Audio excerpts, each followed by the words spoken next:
All right, we are now live. And let me go here. Solo layout. Wait a minute.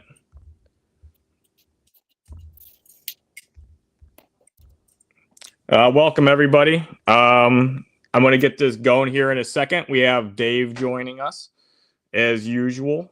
And tonight's going to be a good show. So thanks for joining. Please be patient. I'm trying to figure this out again. Not there yet.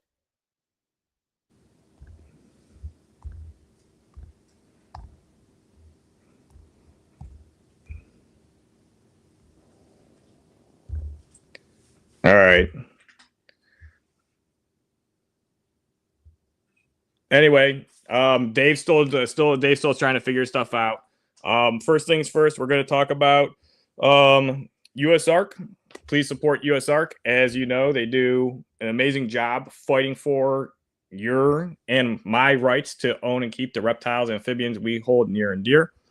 They do an excellent job at mitigating proposed legislation that could infringe on our rights, and supporting them helps the cause. And they really put their money to use. They have a team of good lawyers and a lot of people that work for barely anything. And so even a little bit of money goes. If you can't donate, please just share and like their stuff and spread awareness. You can even write letters. So that's all very good things to do. And so we got Dave's back on. I'm going to add him to the stage. There we go. All right, Dave's on here. And for some reason, Dave, I can't figure out. All right, here we are. There we go. I got it. All right, so can you hear me? Yeah, I can hear you. All right, so I did USARC. We talked about USARC. Again, support USARC. Very crucial, very important. USARC hat here. And then the Super Show coming up January 11th and 12th. Rami puts that show on. It's an excellent expo. If you haven't been there, you have to. If you've already been there, you have to go again. If you're near the area, you have to go. It's basically like the Disney World of the reptile shows. It's giant. There's a lot of great breeders there. Great place to network. Awesome place to hang out. I have met some really awesome people there, a lot of good friends, and that's just an overall awesome show. So today we got Dave, and all right, there you. Why do you keep getting muted, Dave? Oh, okay. I got the dog was a little worked up, but I didn't want it in the background. You hit it at the same time I did. All right, so Mitch said he was gonna call. Like I messaged him like kind of late today, but like a few hours ago he said he'd probably be here, but I think he's not going to be here. I think he's kind of has things scheduled. Okay, so it's going to be just us again. This is going to be us again. It's going to be us again. But we talk about some cool stuff anyway. Should I invite somebody on? You can. Yeah, just do it right now from your phone. I mean, I'll talk. I got another phone right here. We'll talk, and I'll go find somebody. All right. What do you think about the squirrel controversy? Don't like it. Here's the thing. The funny thing is, a lot of people talk about that one. Like they're like technically the guy had a bunch of time to get permits, and he had a lot of warnings. And so I get that, but this is rather rash to just exterminate that person's pet and animal. Give them a fine or something. Give them a big fine. Because like here's the thing, they're talking about giving them warnings for like 5 years, and some people are like kind of like defending it a bit, saying like this guy had 5 years. It's like, all right, well, if it was that crucial and this severe of a thing, why did he have 5 years? If this squirrel should have been dead for this whole entire time, why didn't they come in and like do it sooner? And I feel like a lot of times they do this rash, bureaucratic kind of government drone reactionary stuff just to kind of like, oh, well, to prove a point or to set an example. So then it scares the shit out of people. They get a permit for their exotic raccoon or squirrel, depending on what state you're in. But yeah, it was ridiculous. It's ridiculous. There's no human empathy or logic behind it. It's just like following, poorly put into place legislation formulated by people that don't know much about the laws that they're, even like the laws that they're even approving. Like, a lot of the legislators that push certain bills through, and these people that support or lobby for this stuff don't really even know what they're not even actually interested in or have much knowledge on the animal, or let's say just, it depends, whatever it is, anything involving the government. So I don't know, what did you think about it? Well, it's kind of torn. I think I found out I think what I heard was one person made like 5 phone calls and reported them, and that's why everything ended up going the way it did. I don't know. I mean, I hate to hear a thing like that. I mean, I don't know. I'm never really for killing an animal like that. No, I think I'm probably going to do majority of the talking just because your audio's kind of like not the best. So is it really bad? It's scratchy. We can hear you, but yeah, a lot of people aren't going to enjoy listening to it long term. I will say that. We got to find you somebody else. Well, no, that's it. No, you're a great co-host and everything. I love talking to you. Generally, this isn't happening. We just got to figure out the scratchiness. You look like you said that you might dress up as somebody. You do look like him.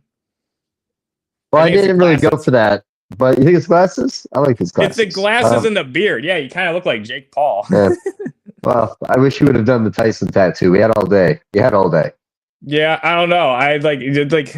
I slept most of the day. I'd have to get henna tattoos. I'd have to put something along the side of the face. So, I mean, I guess it wouldn't be that hard. Okay. I could try unplugging my Wi-Fi. Why don't you tell a little story and I'll go unplug my Wi-Fi and plug it back in? Maybe that works. Could just need a disconnection. I mean, I'm kind of fucked. Okay, yeah, try that, and I'll start talking. Yeah. You got people in the comments. How's it going, everybody? You got Brandon, who's watching the Tyson fight. Yeah, that's like Andrew called me, my friend, and he goes, "Why are you even?" I was like, "This is when it's scheduled." And I thought Tyson was supposed to fight Jake Paul at 8 p.m. anyway. And they're like, "Well, the fight starts at 8." I'm like, "Yeah, how are they still fighting?" And he goes, "Well, no, there's a fight before them." I'm like, "Oh." I was like, "Okay." He goes, "Their actual fight starts at 9, so they're actually currently fighting." I do have my TV in the back. I could actually angle this and then put on Netflix, and you could watch the fight as you're talking to me or listening. You could do both.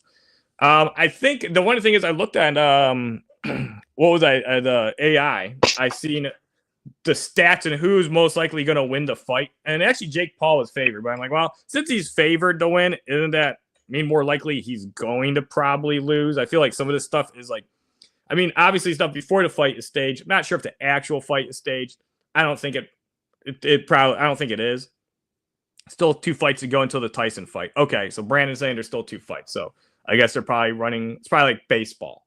Sometimes it can run longer, more innings, depending on how the fight's going. But yeah, Mike Tyson, I mean, I've seen him boxing and stuff. I was like, if he can land punches on Jake, that dude is like, I don't know anything about boxing, though. I'd imagine Tyson's got a really good advantage. If Jake was training this whole time, which he was, I'd imagine it would be more defense and wearing him out, and then going at him kind of like the whole who was it? George Foreman kind of technique. That was actually like, I don't know anything about boxing, but I like the George Foreman fight a lot. The documentary they did about him, because he came back and he fought at that time like the champion. And he was like 45, and the dude he was up against that had the belt was like 26, and they all thought it was kind of like a gimmick, kind of like this. And they're like, "Oh, he's just trying to get money. This is a gimmick." But George Foreman was actually training, and he actually won. And that's he could take punches, and so he wore the dude out, and the guy was getting tired. And then George Foreman, the thing is, like, he still has that,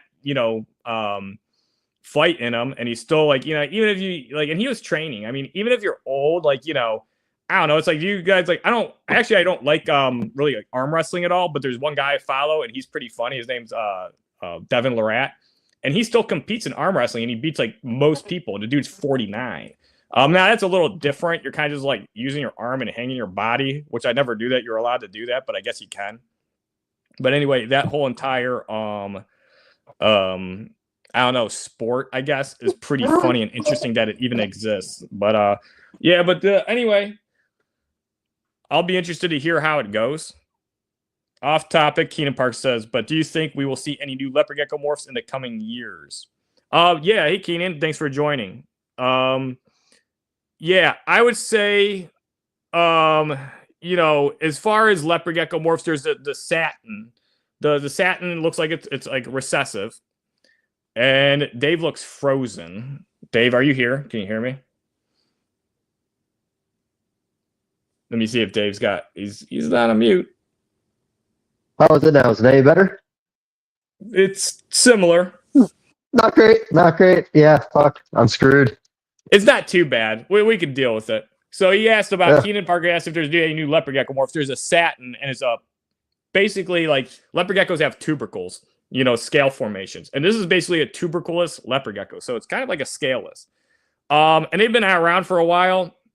I heard from somebody that they don't do that well, and so it sounds like that morph might be actually, you know, kaput as far as breeding it. I mean, I'm not sure. I'm not the originator. That's what I heard from a few people that were talking to him about it.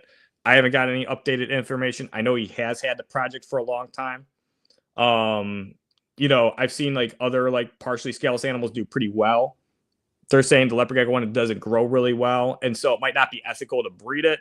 So there may not be a new morph for a while. You know, really what you need is like some new leopard gecko, like bloodlines, like a bunch of new locale wild caught and being bred back and forth to each other to see if there's any hidden mutant genes. But yeah, the last leopard gecko morphs that came out, you know, they were cool, but they, you know, they had disappointing factors to them.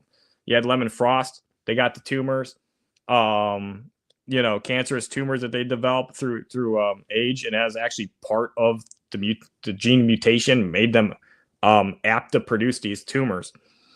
And then you had Enigma, which was neurological. You know, Black Knight, not a mutant, selectively line bred. And that's the thing. Leopard geckos, it seems like it's just going to be more selective line breeding. And then Paragon asked if Mitch is coming in today. It's possible. We got some other people possibly coming in. Dave's reached out to some people, see if they want to join. Mitch said Mitch said he is down, but he said honestly he totally forgot. And I sent him some more messages. He hasn't read those. It's not looking good. It's not looking good. Okay, well, I'll be honest. It's probably because of the fight. It's because of the fight. 100% because of the fight. I wish I could understand how bad I sounded right now because your face, it's like you can't even hear me. I can see it on your face. I can hear you clearly. You're just making assumptions based on my facial expression. See, that's one thing. A lot of people will say, your facial expressions look like this. I think you're feeling this. You know, nobody's ever that spot on. If you're that spot on, you should play poker more. Yeah, your face just looks confused, like you're trying to put together chicken scratch coming out of my mouth. No, it's scratchy, but I can hear you clearly. Okay. Actually, when you talk a little lower like that, it's pretty good. So it's better if I talk lower? Yeah, talk a little lower and slower. Even a little lower than that? Yeah, I don't know. It's about the same, actually. Anyway, what about that we're talking? This was actually Dave's idea. It's a great idea. You want to talk about it? Which one? I don't like to talk about ideas. The poker. Oh, well, you know, the problem is I don't want to talk about this idea too much because I'm such a slack ass. Someone will just beat me to it because it's such a good idea. Why don't we just put it together and we'll make it happen? Okay. Yeah, well, we'll tell you when it's all put together. But no, we'll do it. You want to do it, right? Yeah. Oh, yeah. I'll be part of it. I like statistics. I like gambling to a degree. So can you make a YouTube video about how to ship internationally, import, export? Oh. Pale Scale said she already had that idea. She looks like she's already running with your idea, Dave. You might be fucked.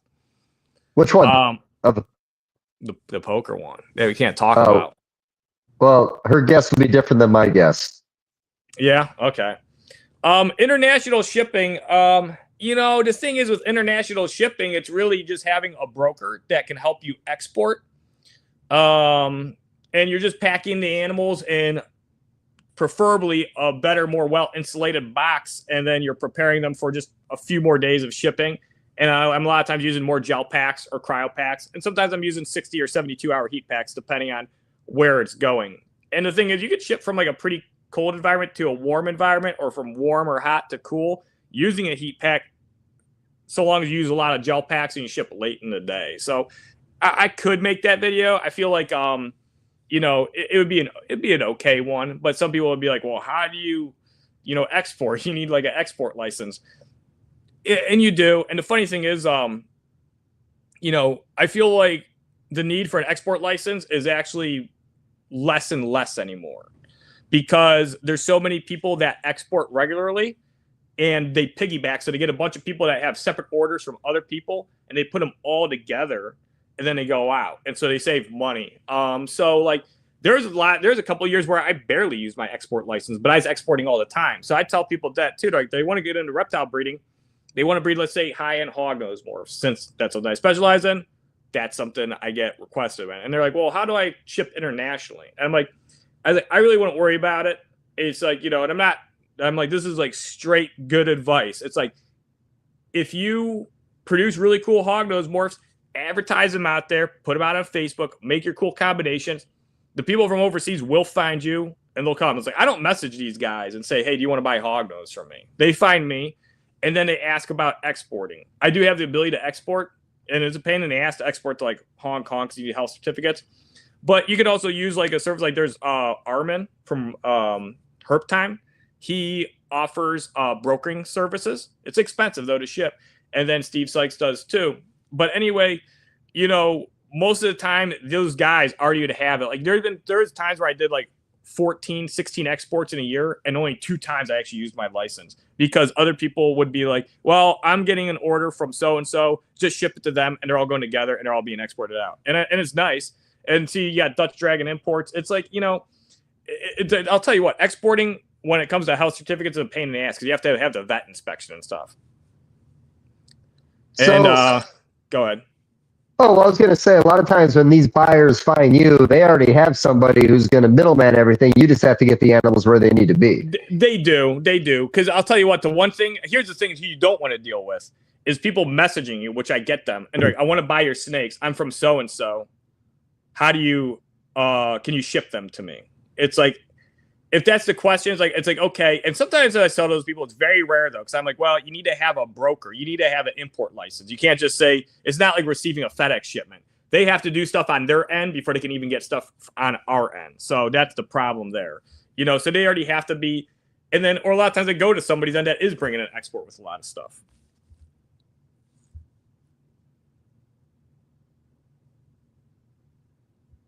All right. We got Paragon Reptiles. He says, can you make a rude in Ohio video and be rude to people? I could do that.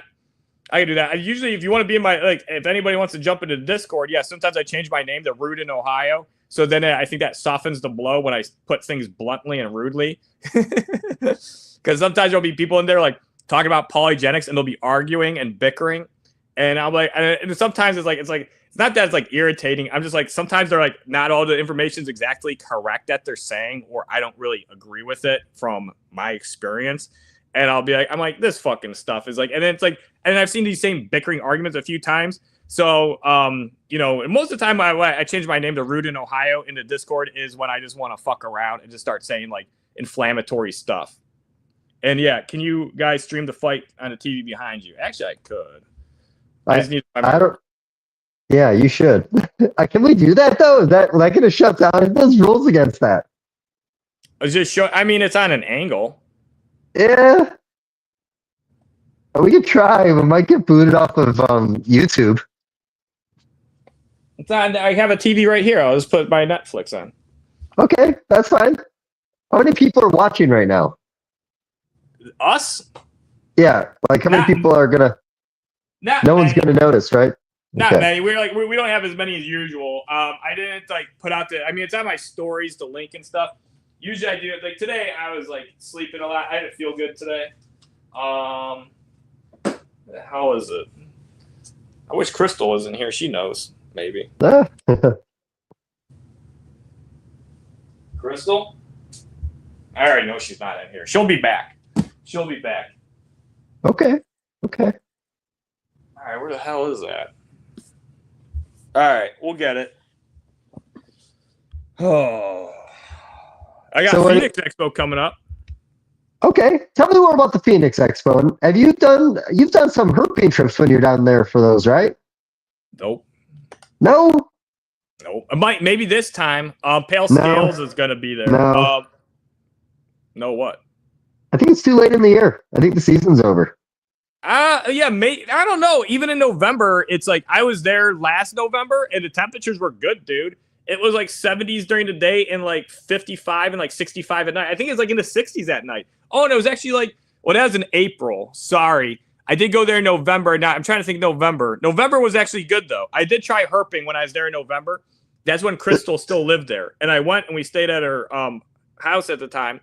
And anyway, we went hiking up this hill, dude, and it was like in the mid 70s. And I think it was kind of cool at night. But I mean, in Ohio, it was like that's like a summer day, 70s during the day and like 50s at night. And I was flipping rocks, and it seemed like the weather was pretty good for it. We didn't find anything. Okay. I just looked at your weather because I was kind of curious. So you're gonna be there next weekend? Yeah. The lows at night are in the 40s already, and it's gonna be steady in the 40s all week.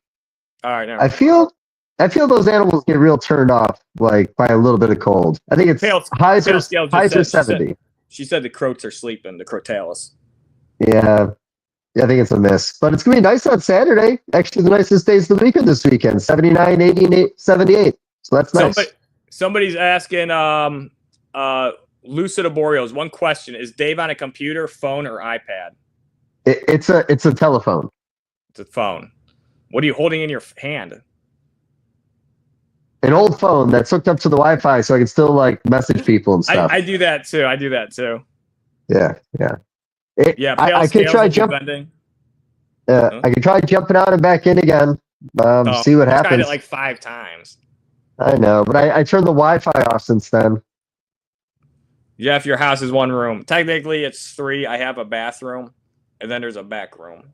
But yeah, this is like I have a display case with all the things that I've been gifted over the years. Not everything, because I can't put like a PlayStation in there or something like that. I got a leopard gecko up there that Dave gave me. I still have it's a Japanese bird that's still in packaging that I bought in Japan when I was 29. Still has been unopened. I think it's gone up in value by like $10. There's Cadio's tree fort, and then I have baskets with a bunch of notebooks and information, and then I have a gun magazine, and that's about it. Okay. I'm really sad about this audio thing. I wanna talk to you, but I think it sounds bad. It's okay. I mean, I think most of us got used to it. Nobody's really leaving. You just kind of sound a little staticky. I can hear you. Let's have a conversation then. What are we going to talk about? Let's do something real here. You want to talk about Hognose cannibalism?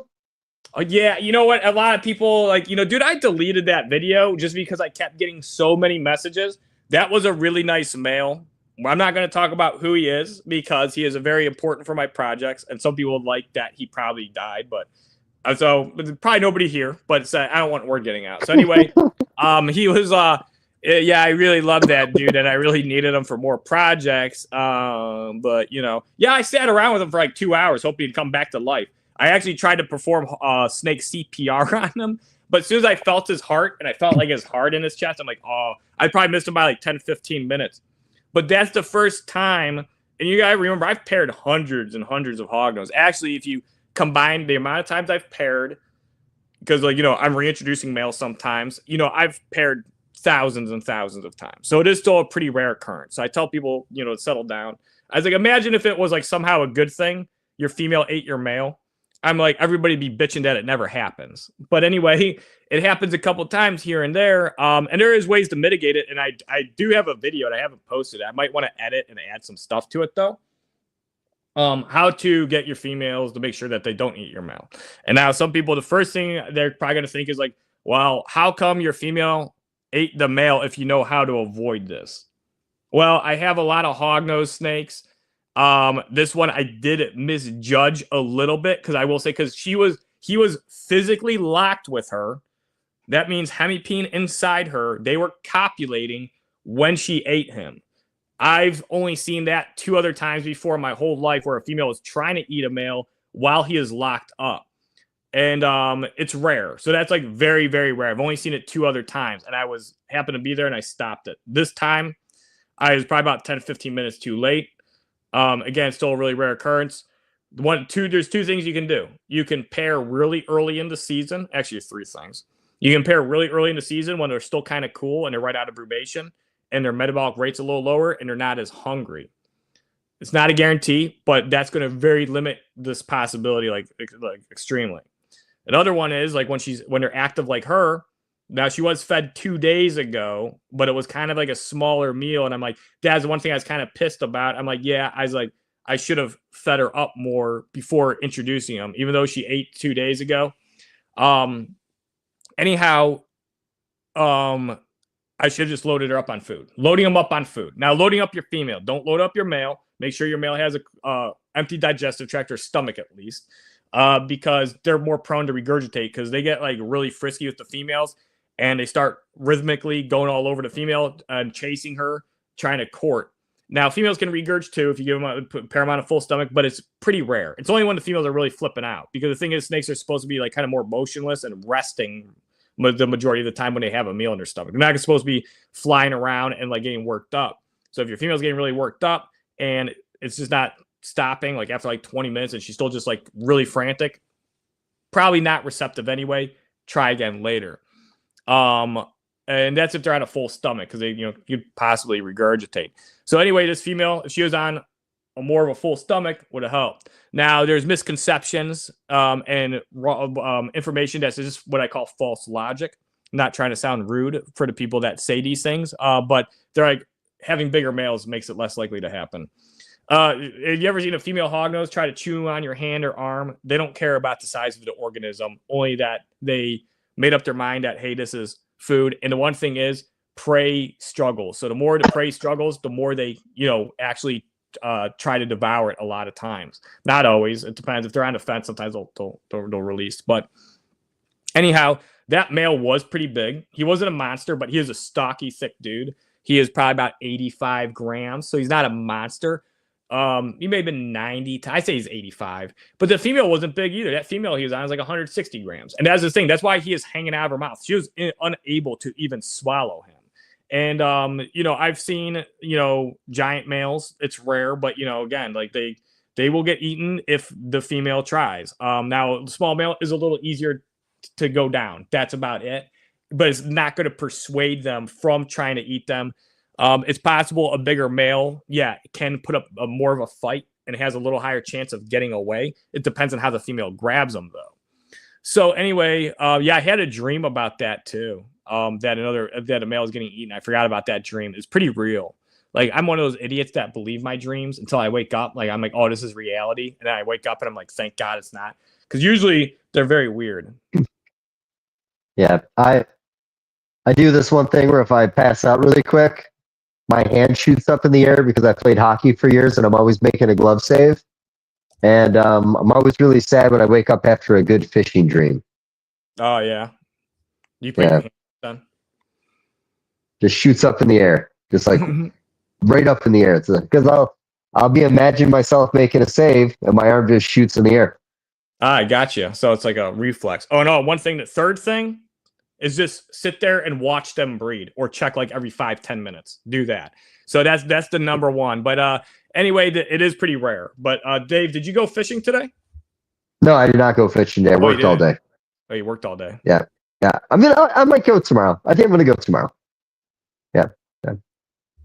Because, you're not here right now. But no one's going to understand the conversation. You're supposed to be here.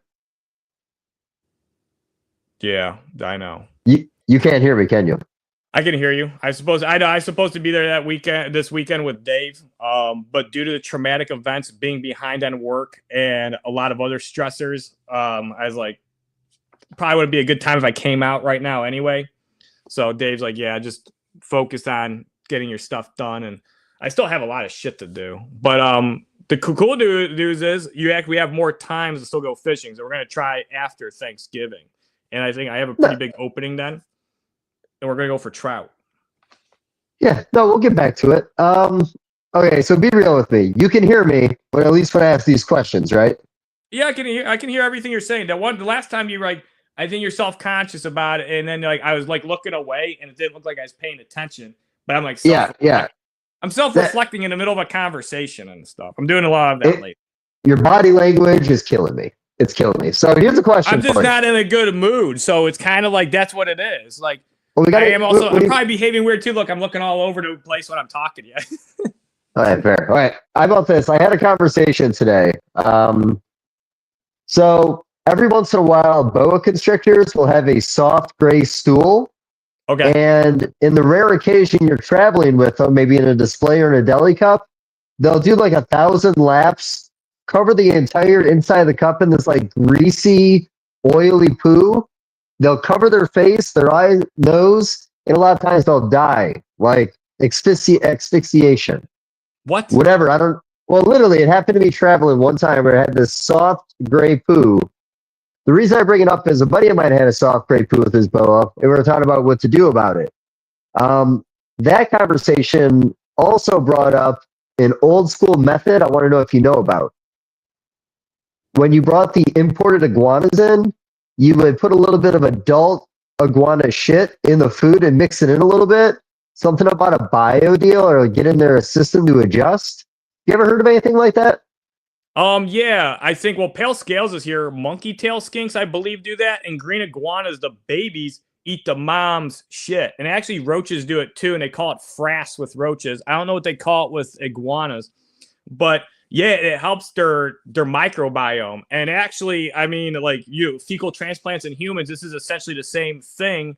But this is like a natural occurrence where green iguanas eat the mom's poop because there's still a lot of nutrients in there. And it's like digested, mostly digested foliage. And then it has a lot of the gut biome that's really important. So it's actually healthy for these baby iguanas to eat it. Now, I think you're alluding to maybe doing this with boas. That would be extremely interesting. No, I'm not alluding to that at all. That never came up in conversation. We were talking temperatures and a couple other things. Richard Del Bono sent me a message on it. I believe he said it could be something protein related. We're going to get back to it and try a couple things. I use Betabac every once in a while when I have boas that have anything going on. I feel like that balances them out. But no, we're not going to start feeding shit to animals. I think that's a bad idea. You want to hear an awful feeding shit story? Okay. So without naming names, if they hear it, they know. A breeder used to take boa shit and put it in their ball python's mouth. And if the ball python died, they knew that the boa probably had IBD. What? That's a horrible idea. Well, it does sound very dumb. It might not even be factual. I don't know. They're just saying that. It's like I was supposed to send his voice message about it, but I'm not really well versed in it. This guy, he's had a question about nidovirus in like bearded dragons. I do know it's very common. So he got bearded dragon essentially with like nidovirus, sorry, not nido, adenovirus. Nido, I would say ball pythons. Adenovirus. So anyway, I was talking to him about adenovirus. I was like, I know a little bit, and I've seen bearded dragons are susceptible to it. Basically, it seems like most bearded dragons, especially big breeders, have it, and it gets to weaker animals. But we got a few questions with hognose. Trinity, it depends. If it's a very healthy hognose and they had too big of a meal, you can feed them relatively quick, a few days. See, like my dad, when he bred corn snakes, if he had one regurg, you'd have to wait like 2 weeks. And you hear that with like a lot of colubrids, like 2 weeks. And he'd see me like every now and then I get a hognose regurg, and he'd be like, "What do you do?" I was like, "I feed it like 4 or 5 days later." He goes, "What?" He goes, "They don't like regurg again." I'm like, "No." I was like, "Unless they're sick or there's something wrong with them." I was like, "Yeah, that'd be the only case." He goes, "Really?" He goes, "That's weird." Because he'd always ask me like stuff because like I'd ask him about his corn snakes because corn snake and hognose keeping, even though they're both very common colubrids and there's a lot of overlap in how you can keep them, there's a lot of differences. And then Trinity asks, what is more rare, a chimera or a female eating a male? Definitely a chimera. Chimera is pretty rare. I've only produced like 3 of those. Chimeras, yeah, John even said it. Yeah, I made like 3. You made 3 chimeras? Yeah, and ball pythons. Out of how many babies? Thousands. I don't know. I guess I'd have to think about it for a minute. But actually, I've had a lot of weird like runs on things. I think one season I hit 2 chimeras, in one season, 5 out of 7 clutches, or 5 out of 7 clutches that hatched one week had twins in it. And they were the only twins I saw all year out of 400 clutches. Damn. Well, that's pretty cool. Yeah, it was a weird odds. But yeah, it was literally one after another one week. Yeah, I had that last year with twins. I had like 3 sets of twins, all like 4 days apart. It's actually a lot of fun. If the twins, I was twins with ball pythons, how do they do? They do pretty well, right? Yeah, they're pretty ferocious coming out a little smaller, I'll be honest. They tend to catch up to the other siblings pretty fast. See, with Hognose, it can be a bit tough. I've had ones hatch, and sometimes I've had one this year. I had a set of twins, and the one twin was way smaller. It crawled out of the egg and just died. Yeah. Like straight out. It looked like a piece of yarn with a head. Bulbous little head. I'm sure I have had at least one twin that maybe was a fail to thrive, because, yeah, they are considerably smaller, but do you remember that I think it was a Jay Brewer video back in the day where every retic egg he cut in a clutch had twins or triplets, and like every single one, it was like Triplet? 7 eggs. Yeah, there was actually twins and triplets. I don't know if anybody remembers it. It's a real video. I'll try to look for it on my phone. Would you look at that, guys? What was that? Jay Brewer. Oh, gotcha. I didn't know it was the Jay Brewer. I thought you were watching the fight. No. No, that's not my real voice. Wow, would you look at that? Look at that. There's twins in this one. That means there's 2. I'll have to listen to more Jay Brewer. I don't know if he sounds like that. He might sound like that. No, you're good at your impressions. All right, you guys, what do you guys think of my Jay Brewer voice? To me, it sounds a little different, echoing in my own skull, and like, you know, me listening to myself. Wow, would you look at that, guys? That's twins. That means there's 2 of them. Does that sound like Jay Brewer? I'm gonna have to listen. Brandon asked, have you ever accidentally sold the wrong gender or an Arctic that wasn't Arctic? So basically, he's asking how incompetent or competent I am. Yes to both. The funny thing is, it wasn't up until this year where I sold is in the past 2 years. In the past 2 years, I've sold 2 missexed snakes. And then the people corroborate. They're like, look at it. I'm like, yeah, that's definitely the wrong sex. And I was like, I was probably looking like my eyes were probably being stupid that day, or I was just kind of like, I don't know. Every now and then, I'd say I miss sex when I raise up a baby about 1 in 800 to Hognose. But anyway, so then I, gave the people, like, here's the thing, like, if I know it's a snake and I know the person's trustworthy and everything, I corroborated, I gave them all free snakes. I'm like, you can keep the other one. But there was like probably a 5 or 7 year period where I had not probably even missexed a snake. Actually, for a while, the only couple that I missexed over a long period, I actually was the one to point it out to the people because they'd post pictures of it later, and I'm like, hey, that's the wrong sex. So yeah, and if I ever sold an Arctic, yeah, my friend Christian got an Arctic Conda female from me, a head albino. The thing is, like, looks almost axanthic. It's not axanthic, by the way. A lot of people are like, is that an axanthic Conda? It's not an axanthic Conda, but that's what it looks like. Anything is not an axanthic. It's also not an Arctic. It's just like a really platinum silvery Conda. And then one guy overseas, I accidentally sold him one that looked like an Arctic, and from all the pairings, at first from the pairings it did because looked like it because he paired it to another Arctic and he was getting like almost 100% Arctics, and I'm like, I think you're just missing on a super. But then the next year he didn't get many, and so then I just gave him another one. Hey, I got a question. I found that video I just mentioned. Can you bring it up on your end? The Jay Brewer one? Well, I sent it to you on Messenger like 3 seconds ago. Like, can you play it on the screen? Wow! Would you look at that? All right. So let's watch Jay Brewer. Yeah, man. Gotta be a little nicer about it. One set of twins. Oh, I could have done that. It's on my fucking phone. 4 sets of twins. 5 sets of twins. 6 sets of twins in one clutch. It's crazy. They're ready to come out. They've already started to try to come out. Look at that. 1. Oh, you can't just pull them out. Come out. 2. I think I'm pretty sure that's staged, dude. Nobody hatches all twins in one clutch and then triplets too. And then you just don't reach your hand in there, take them out. He does that in every video. He does that in every video. You've never watched an egg cutting video? Kind of. I've seen him like around on Instagram. You never brewered before?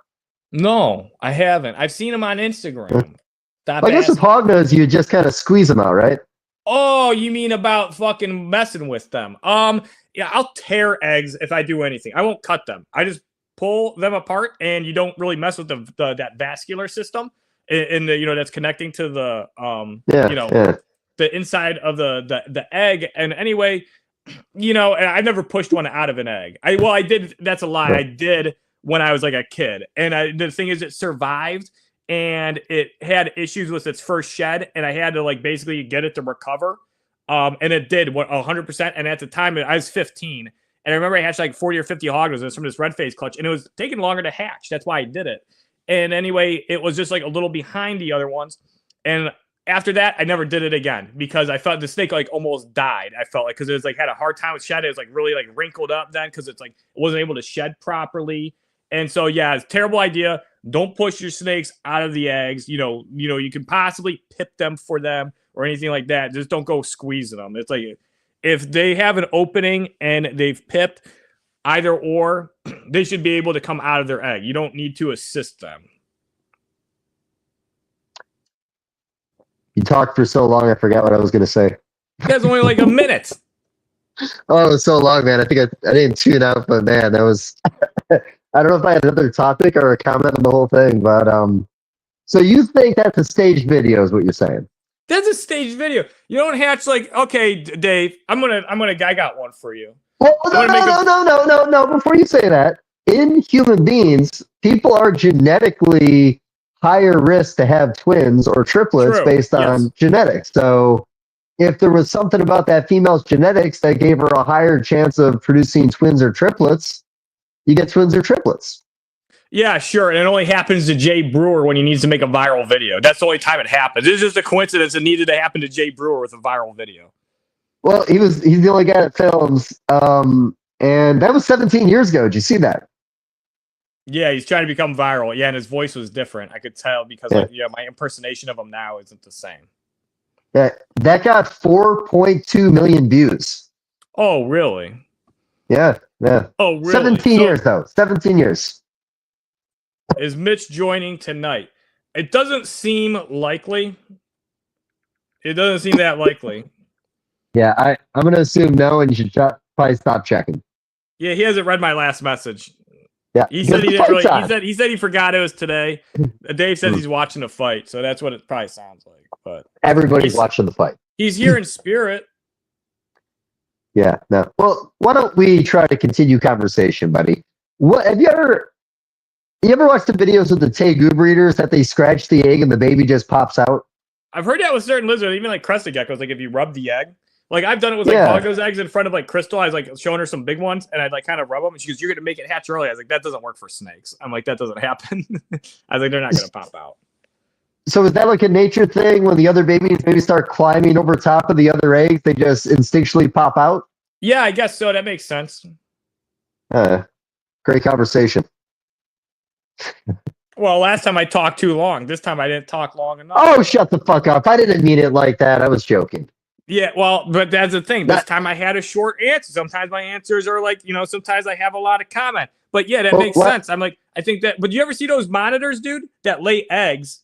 Like certain species of Australian monitors, they'll lay eggs in termite mounds, and their eggs take like 180, 220 days. Actually, if MJ is here, you might know this one. He's a monitor guy. And the moms will return to the nest site and then dig up the nest site because the babies are unable to climb out themselves. So the babies are dependent on the mom digging up the nest site. And then the babies hatch and they come out. The mom digs it up and they show her like in a National Geographic and she nonchalantly walks away. She comes back after like exactly like 180 days or 220 days, whatever it was. I think it was like 230 days or 196. Digs them up. She's like this, and then she's like, "All right," and then just walks away. I enjoy that instinctual weird stuff like that, like even trout migrations. Very interesting. Yeah. Sea turtles too, man. Sea turtles take a really long route that they just instinctually know to go on, right? Yeah. No, a lot of the stuff is like it's like a built-in like compass and like intuition. It's pretty crazy. I mean, because like put me in like the middle of Cleveland and stuff, and it's like driving, And I'm like, I mean, I guess it'd take me a while, but I'd probably find it. But yeah, I don't know where I'm going. Have you ever seen a sea turtle? Like actually seen one on the beach? Not in person, unfortunately. No. It's on my bucket list. Yeah, I think I did when I was a kid. I have a vague memory from when I was 10, but it could be a vague memory that never really happened. Is Mitch just going to be on the title card for the next 6 months and never be on the podcast? Yeah, maybe. We can do that. We can do that. Maybe like anytime it's just Dave and I, we could do that because Mitch could always just join in. Hey, I send him the link. He can come in whenever he wants. Yeah, I tried Chad. Chad wasn't about it. Philip Peck didn't have his headphones charged. I think he's just watching the fight. Chad looks like somebody that would watch that fight. Like just knowing him, I'm like, yeah, he's watching that. Chad might be watching. I can see him watching. We should be watching. I can't find a TV remote, and Crystal never came back because she's probably like, I'm gonna give Jeff his space or everything so he can do his little podcast. So. You think she's in the other room listening to the podcast? She's probably actually working. Crystal's got pretty good work ethic, which is good because she'll get on me. She'll be like, "Aren't you supposed to do that?" I'm like, "Yeah, thank you for the reminder of me." But she's nice about it. She's not. She's actually a very good motivator. Best girlfriend alive. Yeah, you seem happy, man. I like all the traveling you're doing. You're actually doing things. You haven't done anything ever in your life. Yeah, true. That's why I gotta get out to your place. I gotta hang out with other friends and stuff. Because I didn't do stuff for a long time. Yeah. Terrible story for me, but yeah, when I was in my like mid to late 20s, I did absolutely nothing. Fine for everybody else because they weren't me, but yeah, me, I kind of like wasted my life there for a bit. I mean, I was still breeding stuff, and everything and building my collection, but it felt like I wasn't doing anything other than that. And I'm pretending like I'm looking for my TV remote, but not really looking. Yeah, don't even worry about it. I tried bringing it up on YouTube. Everybody who says they have a live video on there is an actual video. Because I think it's illegal. Yeah, it's illegal. I could put it on my Netflix if I'm gonna look for it. Look one more. You gonna go for it? I'm gonna look one more time. I'm gonna go over here. I'm gonna try one more thing myself. I don't know where the it might be in one of these bags. Because she did move a bunch of stuff.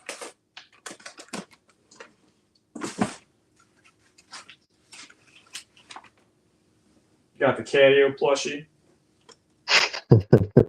That was Avery gift to Crystal. Oh, that's cool. Uh-huh. We got my liquid chalk markers. See, we put stuff that we get in orders in here. Oh, it's Pokemon stuff. That's crystals. Man, that is so weird. Oh, it's under the pillow. Who would do that? I got it on my phone. Yeah? All right. Yeah. All right. Grant Parker asked a good question. Let's see what this question is. All right. How do you go on vacation or what? Oh, I'm sorry. Go. Or what happens when you need to be away for a month or two? For a month or two, you're going to have to find somebody that can really help watch your stuff. I never go away for that long. The longest I ever go away for is 5 days. I had my cousin working for me, helping. He's not able to help as much now. But I have my mom, and I usually have my friend Tim, and then sometimes my friend Leslie. So basically, you just got to get good friends that know how to work on your stuff, and you also have to give them money, though. So that's the only downside. But, you got to pay them for their time, so just pay them, and that's what I do. All right, Crystal came back just now, right as soon as I found the remote. All right, we're going to watch the Jake Paul fight. I think you can have the volume on in the background. I don't know how this works, man. I'm going to have it on low. YouTube is really weird about that kind of stuff. If YouTube's watching, then YouTube's always watching. Yeah, maybe that's okay. Just a taste. I'm coming off like a real pussy to everybody. All right, 1 second. If we get demonetized and turned off early, maybe that's not a bad thing. Well, this is like MJ's thing. I think he'd be like really mad. That's true. See, you and I would be like, whoops, just walk away. And he'd be fucking forever wanting to kill us. What the fuck do you assholes do? Maybe just turn off my phone. I'm sure he's going to love this episode. The problem is we're really good at talking, but we're not staying on track. I don't know. Isn't that great for a podcast? This is like a normal conversation. Here's the one problem with a lot of these reptile podcasts. You used to complain about it all the time. They're more like interviews. Nobody has real conversations. Everybody's afraid to say something to get canceled. They're all on edge. you know, and then they're like just answering questions. Now we're having a conversation. I'm gonna try to watch it on Avery's account. That's fine. So the fight's not on yet. It's one of the early bouts. It's like fucking almost 10 p.m. What are they waiting for? I think it's actually going to be on a lot later. There was 3 fights before this fight. Well, who's fighting? Well, they just always have, smaller tickets. There's this one female fight beforehand that's going to be pretty baller, but I can't remember their names. That's going to be a good one, but I think we're still a fight away on that. Nah, I'm getting kicked out because this isn't really my account. It's a. I'm gonna update the. I don't know. I shouldn't have hit that. Oh no! I want to just exit. I don't want to mess up their account. We're gonna mess up MJ's account and Avery's Netflix account. It's already set for this account. You'll need to update the current Netflix household to watch here. I don't know. Hey, I miss your voice, buddy. Like, let's do something here. Okay. Anyway, yeah, it looks like it ain't happening. Anyway, they're gonna fight it out. Yeah. Every once in a while, hold it up, but nothing's happened yet. Nobody even knows who these people are. We're fucking trying to get in. Where are we trying to get into? Congrats on the strike to the channel. That's crazy, Jeff. You don't have your own Netflix account? Well, I don't watch, I feel like if I have too many of them, I'll watch too much stuff. Yeah, I don't have one either, but I have one. I've always pirated someone else's. No, nobody's, well, I can't even get into the Netflix account, so. Anyway, Netflix does a pretty good job. That's why their stock has gone up a lot.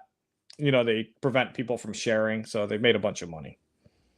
I didn't read anything because I didn't get anything from Tim Bailey yet, but I heard that the law, whatever they had going on down in Louisiana, passed, but it's a positive that it passed because everything that we put in it got approved. You didn't hear about this yet. Are you looking it up on your phone? No, I'm going to try to let somebody else in on the live, but keep talking. Oh, nice. Uh-oh. Avery's watching it. I'm getting a phone call. Hey, Avery. I don't know if this is about the other thing, but I'm on a podcast right now, and I was trying to log into your Netflix. Jeff, somebody told me that you were trying to log into my Netflix and we're messing with it. Yeah, I was. I was trying to, and I was like, I sure hope. Yeah, I don't know. It sent you an email, but I don't want to mess up your account. Ratted you out. What does it want for the code, Jeff? It wants me to send you an email. So hold on one second. So then you give me the code. Please follow the instruction. Oh, there's instructions in your email. Yes. Okay. Oh, it's Gabby. I think it's Gabby. Confirm this was me. And Pale Scales is trying to get into the live. Okay. Link is no longer available. You want me to send? Oh, I'm in. Oh, I think it's good. Are you in? Yeah, I'm in. I think I'm watching it from your account because I was trying to I'm just gonna do this one time because we're trying to watch the fight. All right, this guy is bloody. You're trying to watch the fight? Yeah, we're watching the fight right now. Really? Yeah, isn't it funny? None of us are even interested in watching it, but we're watching it. Okay, well, you're welcome, I guess. Enjoy the fight. Thank you, Avery. Bye. All right, that was real fast. That was good. That was good. That was good. Anyway, let me find this link. We're gonna send this to Pale of the Scales. She's a big Jay Brewer fan. Oh, nice.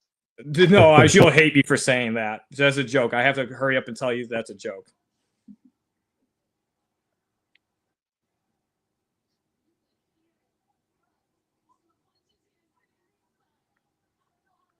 Oh, great. Love this dead air.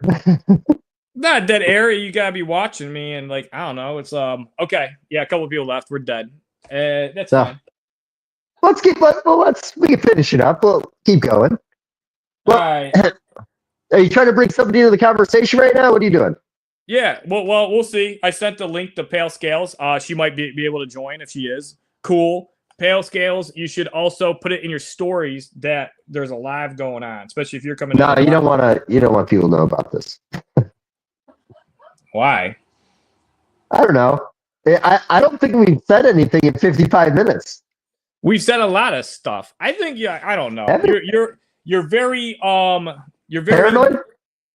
Maybe, but you're definitely what the hell is the word I'm looking for?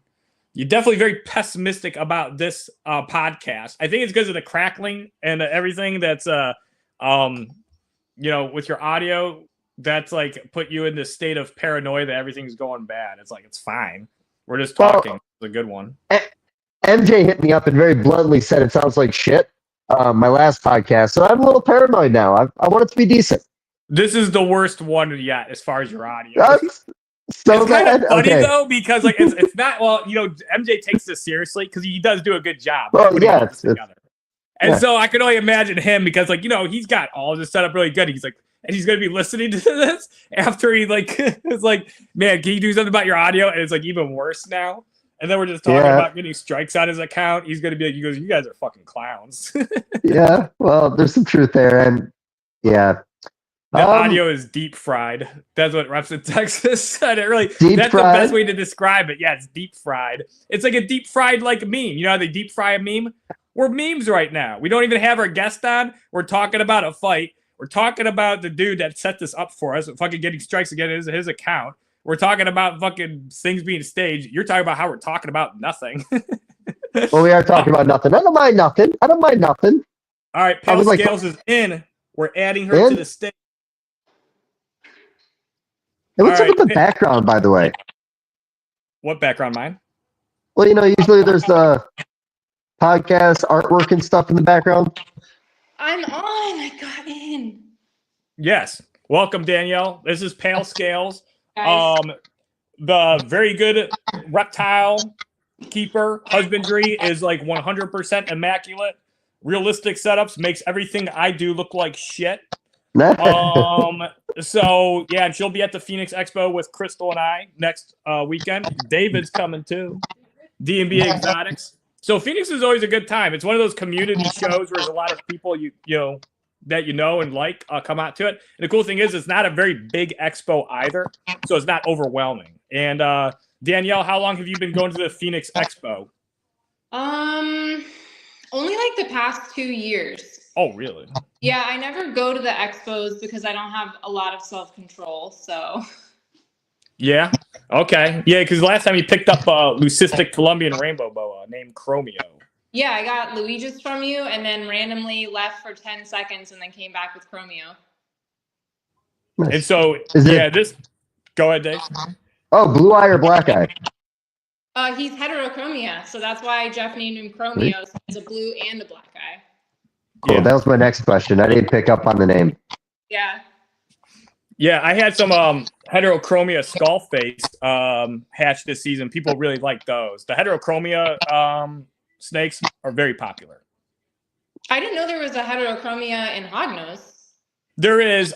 There's a Diablo gene that it shows up in, and then in the skull face looks a lot like the Diablo, and you get sometimes one black eye, one normal eye with those. Oh, I want to see that. I can bring one. You can bring one? Yeah, I'll bring one. Actually, I had one on Morph Market, and the problem with skull face is there's a neuro problem with them. Oh man, now my audio's choppy. I was gonna say it's very choppy now. Maybe I can unplug this thing. Getting Jeff and Dave's audio through Pale Scale speakers. Oh, is that what it is? Oh, right. Danielle, can you do something about your speakers, maybe? Oh, I see what it might be. Hang on. Does that work? Yeah, I think so. Okay. I think that's good. Oh yeah, we're good now. All right. So yeah, but I put up this really nice. No, it came back. Hang on, wait.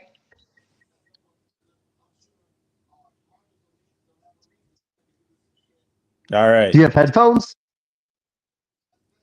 Oh, her audio is completely off now. Unless it is completely off. I turned it off to try to stop the audio problem, unless I'm talking. Okay. Oh, so you're going to go on and off as you're talking?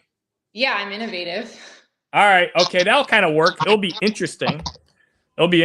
So, yeah, there's heterochromia in the skull face. I have an Arctic Superconda that has it.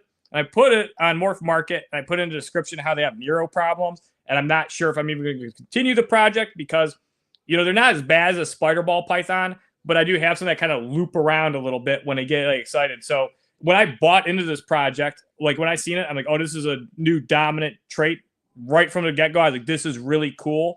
And I wasn't informed that these had neuro issues. When I got them, I had one that was kind of like bad, and I sent it back to the dude. And I kept the others, and some of them had like a little bit of a head tilt. Nothing severe, though. Nothing bad. Nothing that impeded their ability to move around. They didn't do anything real wonky.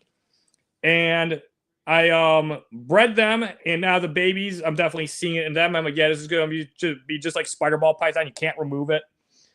So, you know, it's going to be an interesting project because, like, I don't think it really should be continued to be produced in like large numbers for sure. I've only gotten two severe ones, but they're twins, and I think it's because their heads are smaller. And we talked, Dave, about the spider ball python because their actual skulls have malformities. I was going to ask you, what about the Enigma? Does the Enigma have any issues? Like, did they check the skull formation? I don't know if they did. So there's Chromio, the leucistic heterochromia, Colombian rainbow boa. But yeah, I'd imagine it's the same with Enigma leopard geckos, but I don't think anybody's done x-rays on them. But Enigma leopard geckos and spider ball pythons are way worse than the skull face gene. So yeah, there you go. He's got like a blue eye and a black. That's cool. Chromio is so cute, and he's really friendly. Jeff, I don't think I told you this, but there was a girl selling a leucistic Colombian rainbow boa with heterochromia on the pages recently locally, and I was this close to getting her. It's a female too, huh? Yeah, I just decided I like BCC a lot, so there's no reason for me to have multiples of these. He was just a one-off. Sure. Yeah, and you're not going to breed them anyway, so. No. Yeah, that makes sense. Actually, I'm going fishing with tomorrow is Ike Leitner. Oh, we talk about him. Yeah. You see what he does with rainbow boas, right? Oh, yeah. Ike knows Leitner, him. rainbow boas. Yeah. You know what? Every time you say Ike, I always think of your friend Ike because there's only like 2 Ikes in the whole world. Like, or I only 3. have One's one a Ike. skateboarder. I don't have 2 Ikes. Who's your friend from Buffalo that fishes? Trip. Mike Tripoletti. Yeah. All right, his name's Trip. Yeah, not even close. Not even close. All right. And so, yeah, pale scales, Danielle. Are you buying anything at this upcoming show? Yes, unfortunately. I'm going to get another Urodactylotes. It's a Velardi female from Pokey's Geckos. He actually just sent me pictures of her tonight and then guilted me into buying her by being like, I held this one back for you. So I was like, oh, yeah, I got to get her. But she's a February baby, so she's already a subadult. She's really cute. I'll have to play that one for now on. You gave me a good idea. I'll be guys holding this one for you. I'm gonna start doing that for everybody. Like he's like, oh, I could have sold this for $350 at the last show, but I'm gonna sell it to you for $3 at this show. I was like, oh, gee, thanks. Yeah, I was like, yeah, I already have it for you. I already got it's been on hold. I've been telling everybody about it. Yeah, for the telling last everybody that you're getting it. And then the person's like, they're like, I don't know if I can actually like get it. I go, oh yeah, I know you can't get it right now, but you'll be getting it later. I know what you mean. Yeah, don't worry about it. I'll ship it next week. Just keep it. Yeah, just send me a deposit. It's fine. Yeah, I've had a problem with pairing Pixel. I tried with Paco, and he was like beating the shit out of her, and vice versa. And then I recently tried with Pluto, my really nice male, and it happened the same way. They were very hostile with each other and like hurting each other. And part of me thinks that maybe she's too old and so she's just not having it. Like, I know they can be territorial in their environment, but I think that she may just be a little bit older and probably not interested in pairing anymore. So I want to get. But how old is she? I don't know. I was okay. told she was only like a few years old, but then somebody that worked at the shop I got her from was like, oh no, that thing's at least 6. Oh, so, okay. Who knows? Yeah. I mean, 6 is 6 a few? I mean, I guess it's like kind of like an exaggerated few. I mean, if you ever say few, usually you think 3 or 4. Yeah, and I don't know Maybe at what 5. point they stop pairing. She's just kind of got like saggy skin. I know it sounds weird, but like her belly skin is like saggier. I just feel like she's older than I think she is. Yeah, no. When animals get old, they get shaggy and like odd looking. They're kind of cool. Yeah, so I wanted to pick up a fresh female for them, and then if it doesn't work, then I'll just have fucking 800 of these enclosures in my house. They're very nice enclosures. How much? I like them. What's your wood bill? The wood, like 20 grand. What's your wood bill? Somebody actually asked me that the other day, how much I've spent just in the ghost wood alone. It's like $1,080. Okay. Yeah, in this whole room though. That's a lot of wood. That's a lot of nice driftwood picks. You know what? That stuff sold like hotcakes in the Portland show, Hillsboro. Mm-hmm. That is the one thing that people kept buying. It was cork bark and then wood. And then Crystal said, she goes, there's a line of people getting the cork bark and the table's like almost depleted. And then somebody overheard us and they're like, well, cork bark out here is very expensive. So when it's this good a price at the show, everybody buys it. So it's like, I guess this inside thing where people do to buy cork bark, and they did. Yeah, it's a thing. Even here in Phoenix, we have access to all that because it comes over from California. Makes it really convenient. But everywhere else, that's probably, I would say, like the #1 question, other than how is Squeeb doing? That's the #1 question I get on my Instagram page is like, where do you get your wood? Where can I find that? And I'm just really lucky that I get all of it locally. Hey, Junior, have you ever met Laser? Is that a person? He's my wood guy. No, I've never met him. Why? Every one of your friends has like a bizarre name except for me. Yeah, no, Laser's quite wonderful. I met him at the Vegas show, and he was set up there was 8 tables. I had the front 4, he had the back 4. We pretty much ignored each other all weekend, and then we just started chatting on Sunday. Just a very interesting guy. He wrote a book. His book's around here somewhere. It's usually behind me, but he has like every kind of wood you can imagine. He's been doing it for like 30 or 40 years. He works with a family in Mexico to get a lot of stuff in. He's in like Africa right now looking at stuff on site. He goes to Japan. He sends this stuff all around the world. But he started in the floral community, and then they transitioned into the reptile community. I want to say maybe 2005 or 10. It might have been a couple years ago. I can ask him that question again. But I always wanted to have a conversation. I wanted to do a podcast with me, you, and him sometime.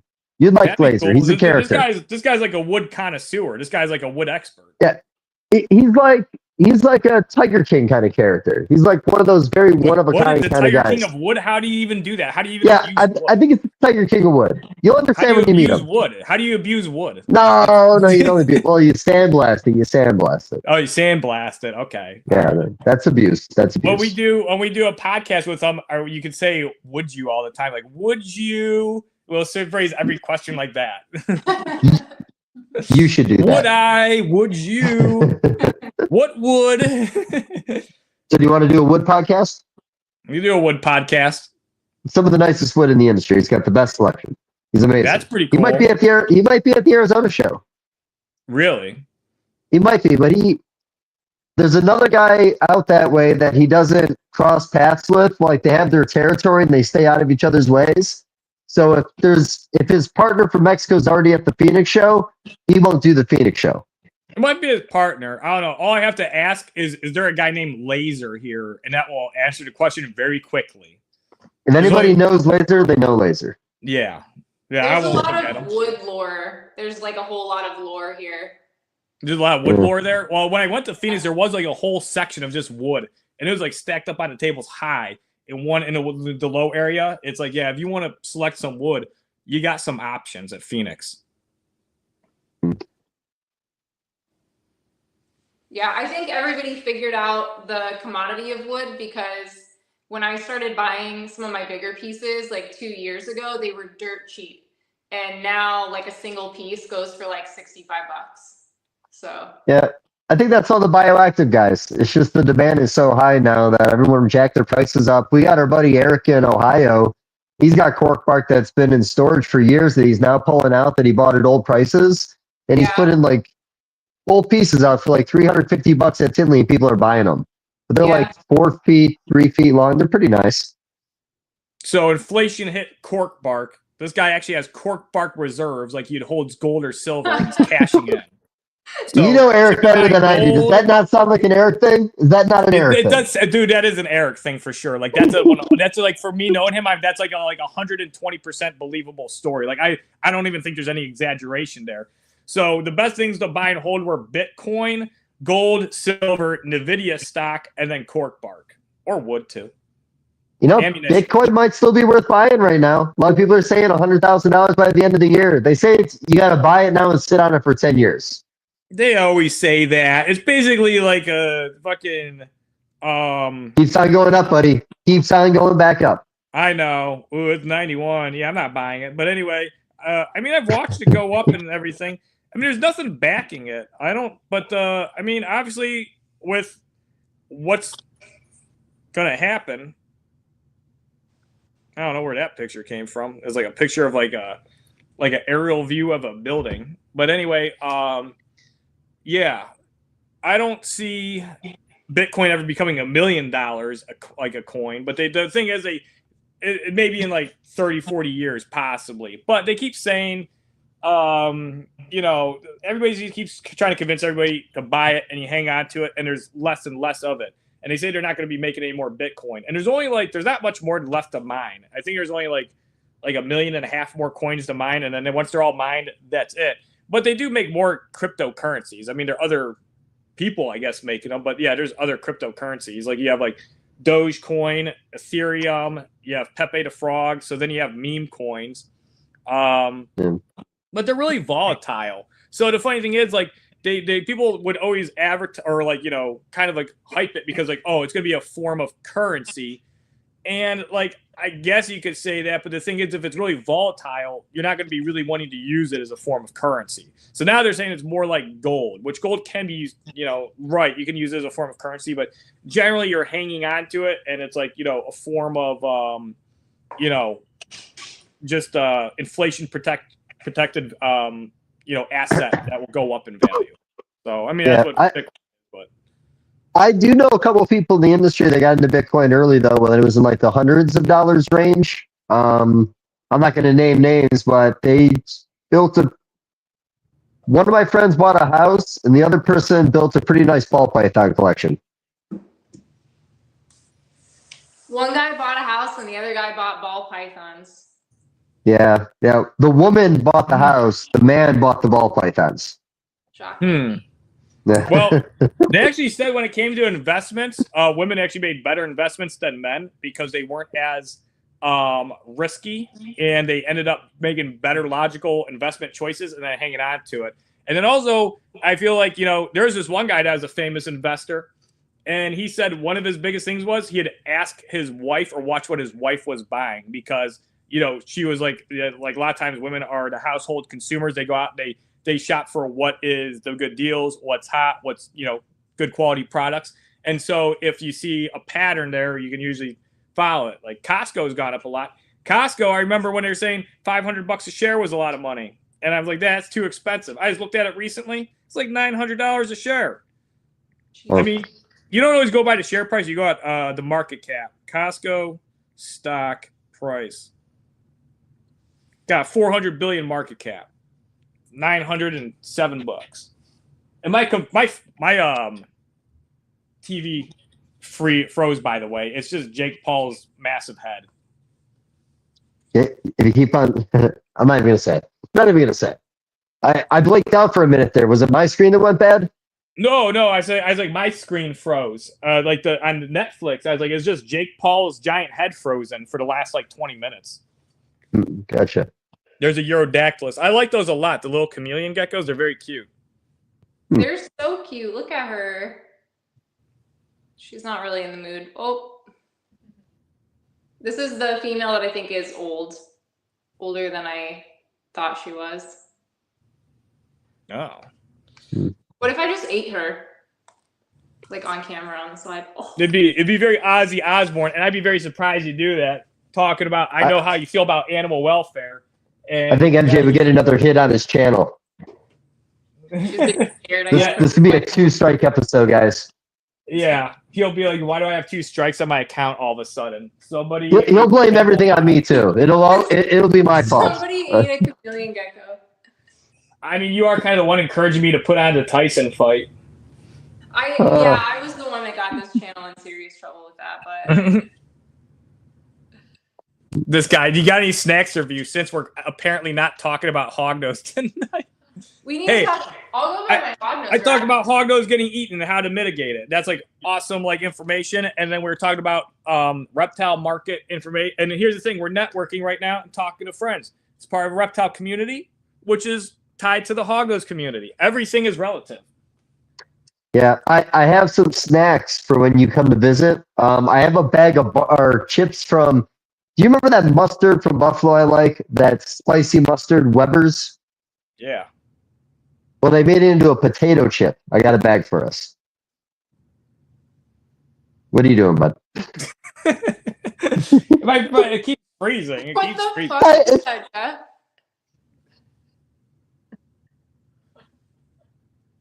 How do you stop yourself from eating a Hognose? Paul. It's a frozen screen of Jake Paul. That's Jake Paul. The Hognose poop stops me from eating them, honestly. The Urodactylotes, it's harder because they're so clean, but the Hognoses, I don't want anything to do with that. You ever see that Bear Grylls? He ate a garter snake alive the one time, and you know how those things, the musk. I think it was either a garter or a ribbon snake, but he ate the whole thing. I think he bit the head off real quick to kill it, and he ate it.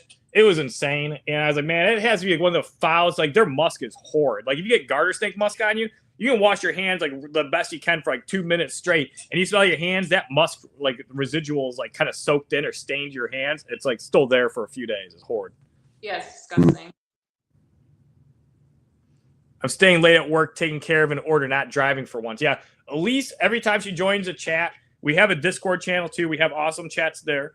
And, Elise will be in there and she jumps in. She's like, I'm driving right now. And then every one of these podcasts, she'll be like, she definitely notifies us she's driving. So I guess we know if she like dies, we know it's a car accident. And then it was probably whoever's fault she was listening to. So I guess that's the point. She had a dream. Trinity had a dream. She ate a garter snake. So this is what we're talking about today. Jake Paul, dreams, reptile shows, wood, Urodactylus, and getting MJ's channel taken down from doing stupid stuff. Jeff, is it Urodactylus or Urodactylotes? Because that's what I call them, and I've been calling them that for a really long time. I call them Well, I don't know much about them. Because it's like Rhacodactylus, right? Isn't that? Yeah. Urodactylotes is probably like the, I don't know, maybe like it's like a subfamily because like you have Eublepharis and you have Eublephaриdae. Eublephaриdae is like the subfamily of like eyelid geckos, and then Eublepharis is the actual genus of leopard geckos. So I don't know. Urodactylotes, I always thought you just knew. Oh, speaking of Hognose, we had some complaints. There's a full-on Hognose on screen right now. It's a super Arctic. 15 years ago, it would have blown your mind to see this snake. You would have been like, what the fuck is that black and white, all black-eyed snake? Now everybody's like, kind of like been exposed to him so much. So, yeah, this guy, that's Blackbeak, and he is a big-time hisser. So, yeah, I could see if he's one of those ones that you don't hang on too good, he might just flop out because he's going to thrash and hiss a bit. Yeah, he's done that before. He's so naughty. He's not even black and white. He's pink and white. It's impossible to see it, but he is the pinkest Hognose I've ever seen. That was the first snake Danielle got from me, first Hognose snake. Yeah. She grilled me on him. She's like, can I get updated videos and photos? And she's like, is he healthy?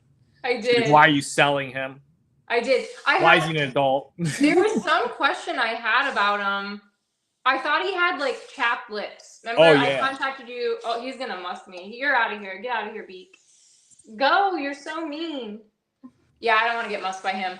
That's how we met. Is because I had questions that I was trying to ask you about Puff, my snow that I got from Wesmo, and Puff gets chapped lips all the time. He's actually better in the tub, but I thought Beak had it too. And you're like, he doesn't have chapped lips. He's fine. Yeah. Well, sometimes it can be like a little drier if they get a little bit of bedding on it. Yeah, because Danielle asked me about her snow, and because like that's the one thing with Hognose, it's really common. Actually, I got to do that video, and I got posted very soon because this is like the time of the year to post it. Hognose snakes are probably one of the top species that get wrongly diagnosed with RI because they get chapped upper labial lips and chapped dry scales, and like just around their nasal passage gets dry. And sometimes the breed can get stuck in there too, because now that's kind of chapped and dry, it's not fully healthy, and so then it's more prone to getting debris stuck in their nasal passage, and they start breathing weird, or they get stuff around their mouth, and then people think, oh, that snake has an RI, and it doesn't. It's a husbandry thing. And so, yeah, Danielle asked me about it, and then we talked. I'm like, yeah, it's more of a husbandry thing. She changed it, and then like right away he got better. And so anyway, yeah, and that's, I think, at the point when Danielle actually kind of thought like, or came up with the conclusion with her experience. Let me know if I'm wrong. That like these hognose actually seem to do better in rack systems versus these big, more like large like enclosures. They definitely do. And like the main thing that I noticed, because I was keeping Puff, he's in shed right now, that's why it looks weird, but I was keeping him with a radiant heat panel and an LED and a UVB. And in the enclosure, like they either need to be in a screen top enclosure where there's a lot of high ventilation, or they need to be in a rack because they get dried out so easily by overhead heating. So like in the rack, they have the UTH that's heating them, and then they're being kept humid inside of the rack. But then like in a screen top one, you're heating them, but the ventilation is what's like letting heat escape and not drying them out so badly. A lot of people use like loamy soil with them as well. And I've seen that have bacterial consequences. It's like in the wild, they're exposed to that soft, loamy, like humid soil. But in captivity, it just builds up bacteria, because in the wild, they're not staying in a 36-inch space. They're moving all around that area. But in your enclosure, like you have bacterial blooms that are happening in that loamy soil. So yeah, I just like keeping them on the aspen chips in these tubs. They do so much better in here than when I kept them under a radiant heat panel. Not that I condemn naturalistic keeping. I keep everything else outside of a rack, but these guys do so well in the rack, and it's just so well suited to them. Obviously, like I use really big tubs for mine. These tubs are huge. They're like 3-foot tubs for my little males, but yeah. Do you you have humid hides in there too, right? I do, yeah. I have 2 pieces of cork, a water dish, a black hide, and a humid hide in there for them. So. All right, somebody wanted me to do a food review. I do have that giant spicy pickle. I'm kind of afraid of that one though. A pickle? Yeah, Dave looks like he's frozen. No, I'm just reading. Oh, holy shit! You were that still? That's yeah, like the whole time. That's like a skill. Yeah, sorry. I told my use you Schultz for to prank videos. I was watching you for a good minute. I'm like, he froze. No, just locked in. That was weird. Jeff, so I feel like me and you should wear sunglasses. Should. Where are my good R's? No. They would be kind of nice. I feel like I'm kind of like, hey, I was going to food review your last Kit Kat, but I'm like, well, I don't need to buy. That's some bad news. I broke it for you. It's pretty broke. Oh. That's the best part of the Kit Kats, breaking them. I already broke them. Hey, Junior. Yeah. Is it Kit cracked? Kit cracked. Can you hear me? Yeah, I can hear you. I just think you're high. No, not high. Actually, that's why I walked away. I was thinking about getting high, but no, that was me not high. Okay.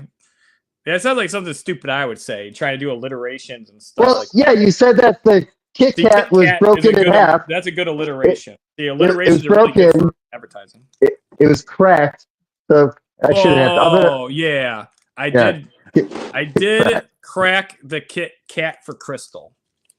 Okay, never mind. I cracked Crystal's Kit Kat.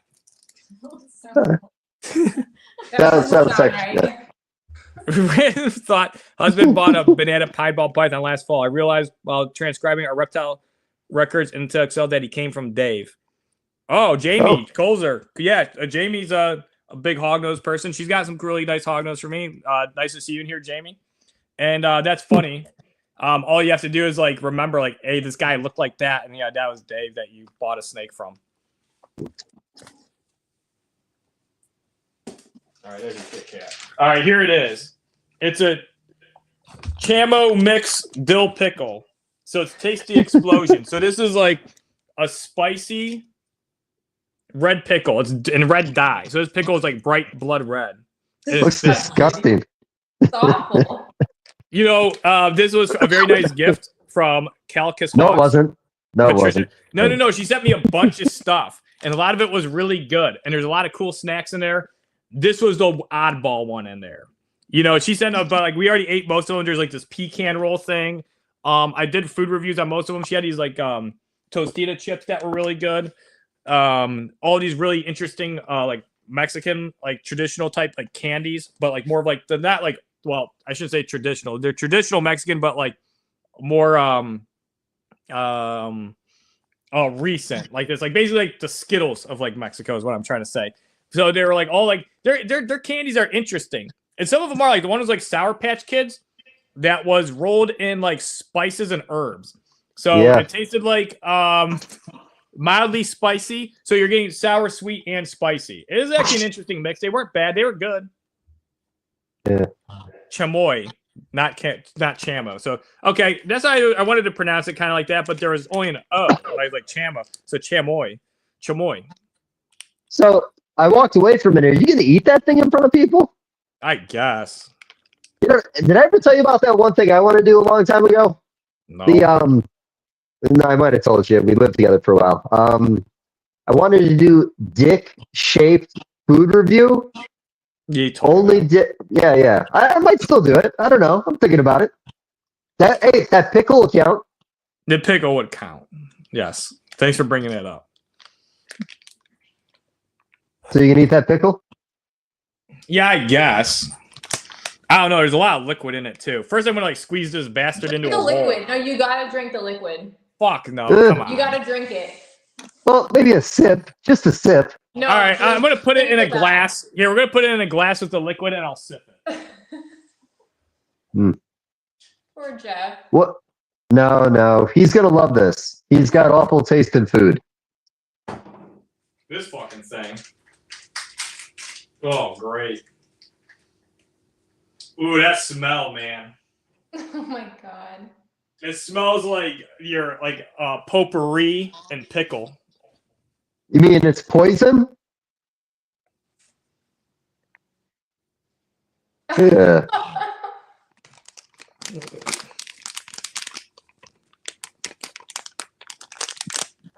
No, it doesn't want to come out of the bag for some reason. I'm like squeezing it. Looks like a giant. Looks like a giant ass turd.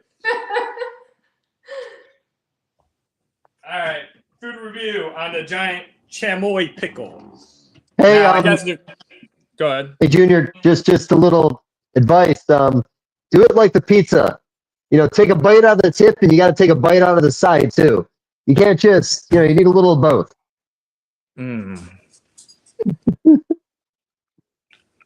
Hey, Mom. Is it good? Sure. I have a snake. He had like a bloody crap in the drawer. I didn't know. Oh, just mark it. Okay, I saved it. Yeah, let's check out what it is. Hold on. J-Man? Coming? J-Man!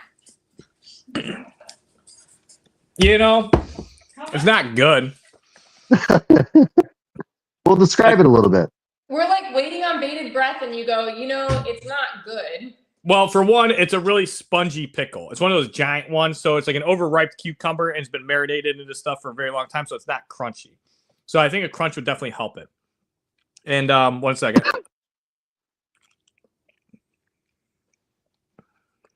It's like a piece of soggy bread. That's what it sounds like you're eating.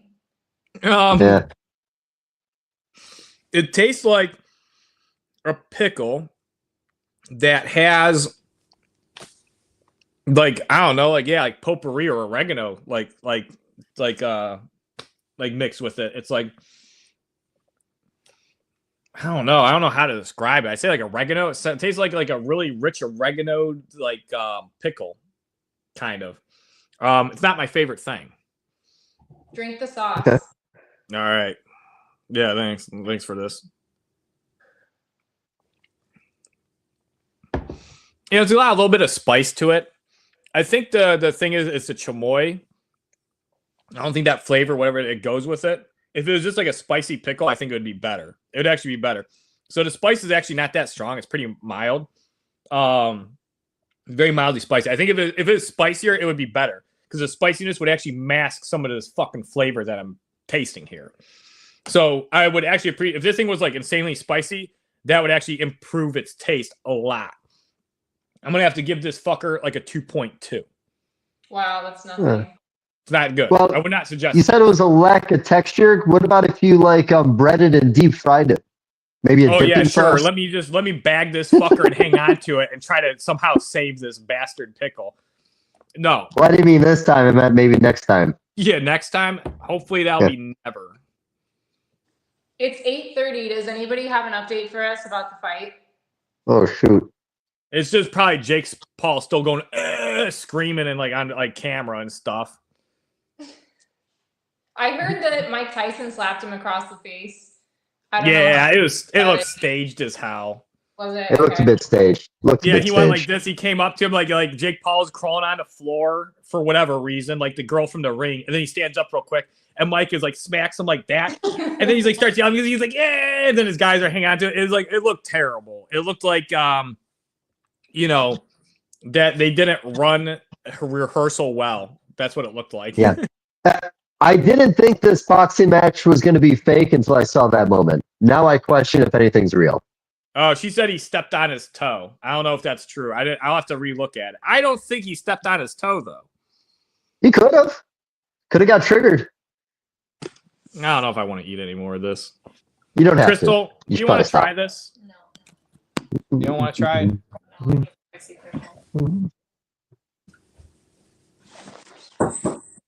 I had to get rid of my cool reptile room view because my phone is dying, so I had to plug it in. Oh, that's okay. Yeah, you have an amazing reptile room. It's really, really nice. It should be showcased as much as possible. Thank you.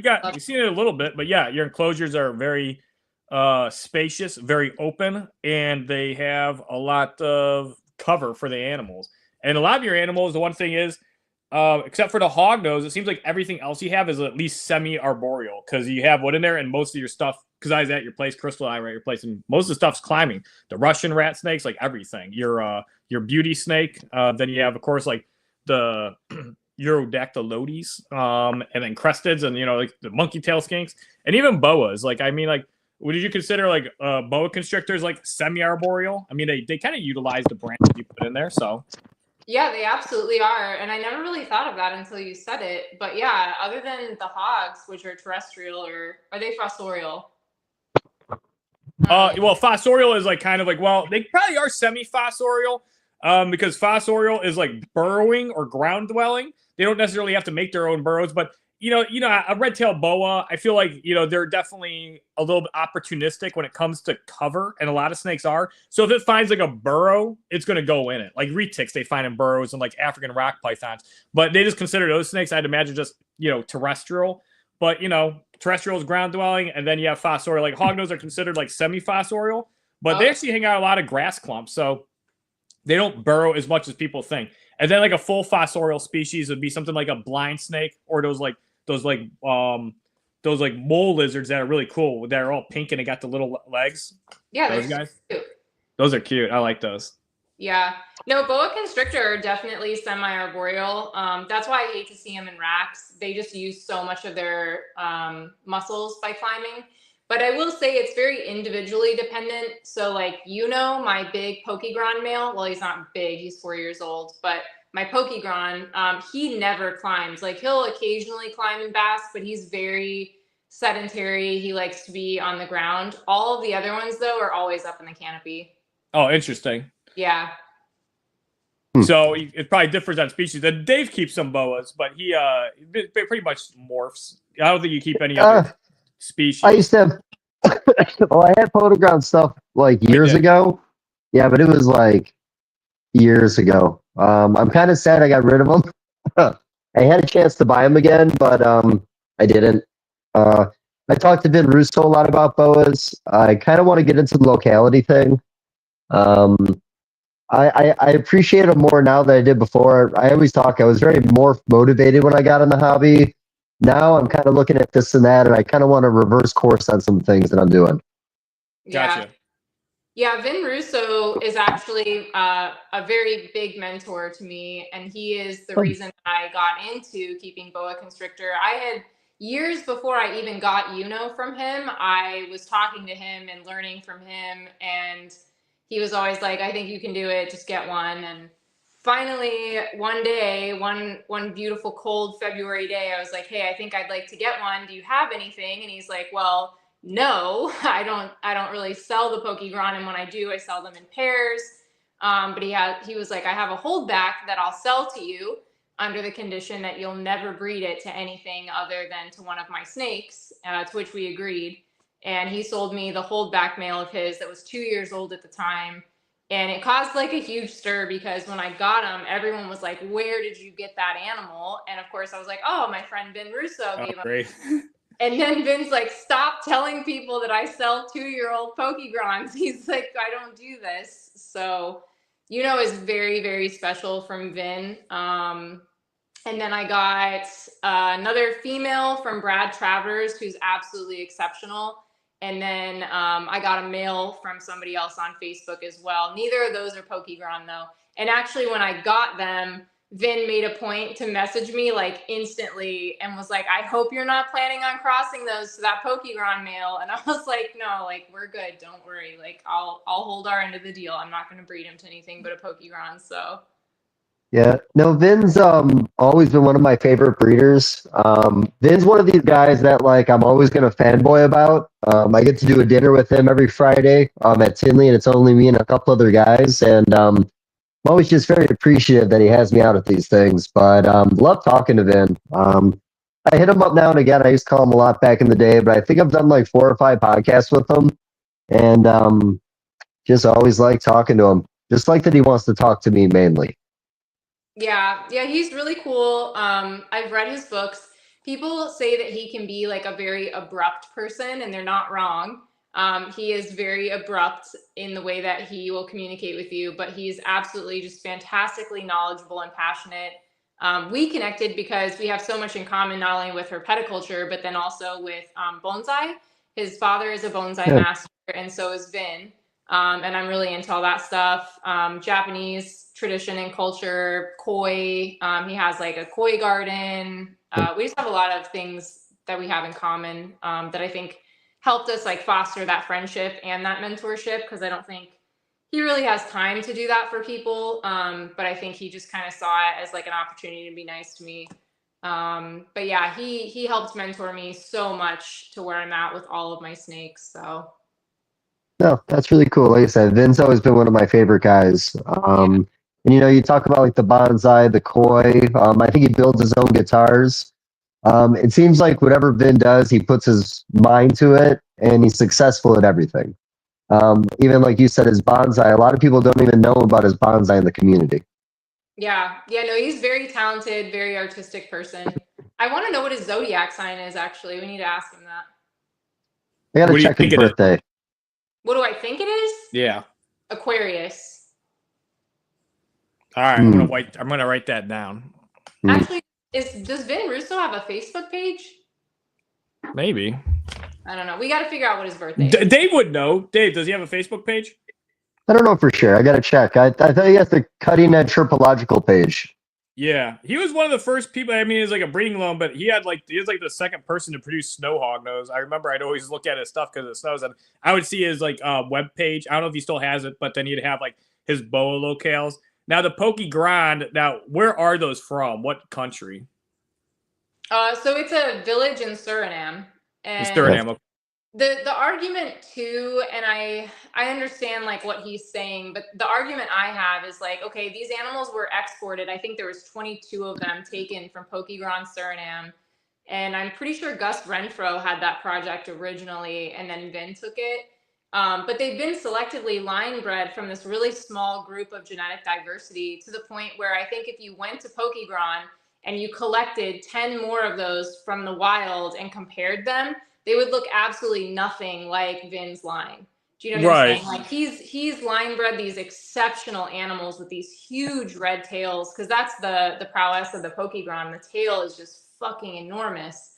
But yeah, I really question what true locality Pokegrons actually look like, and I can pretty much guarantee they don't look anything like what we have in captivity, but it's still a really cool line of genetics that is really sought after.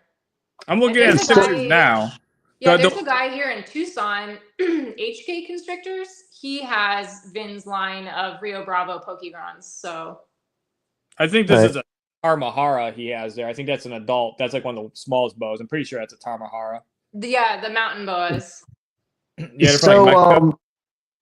you know, one of the things that Ben talks about is how a lot of what is in the wild doesn't look like what we have in captivity now.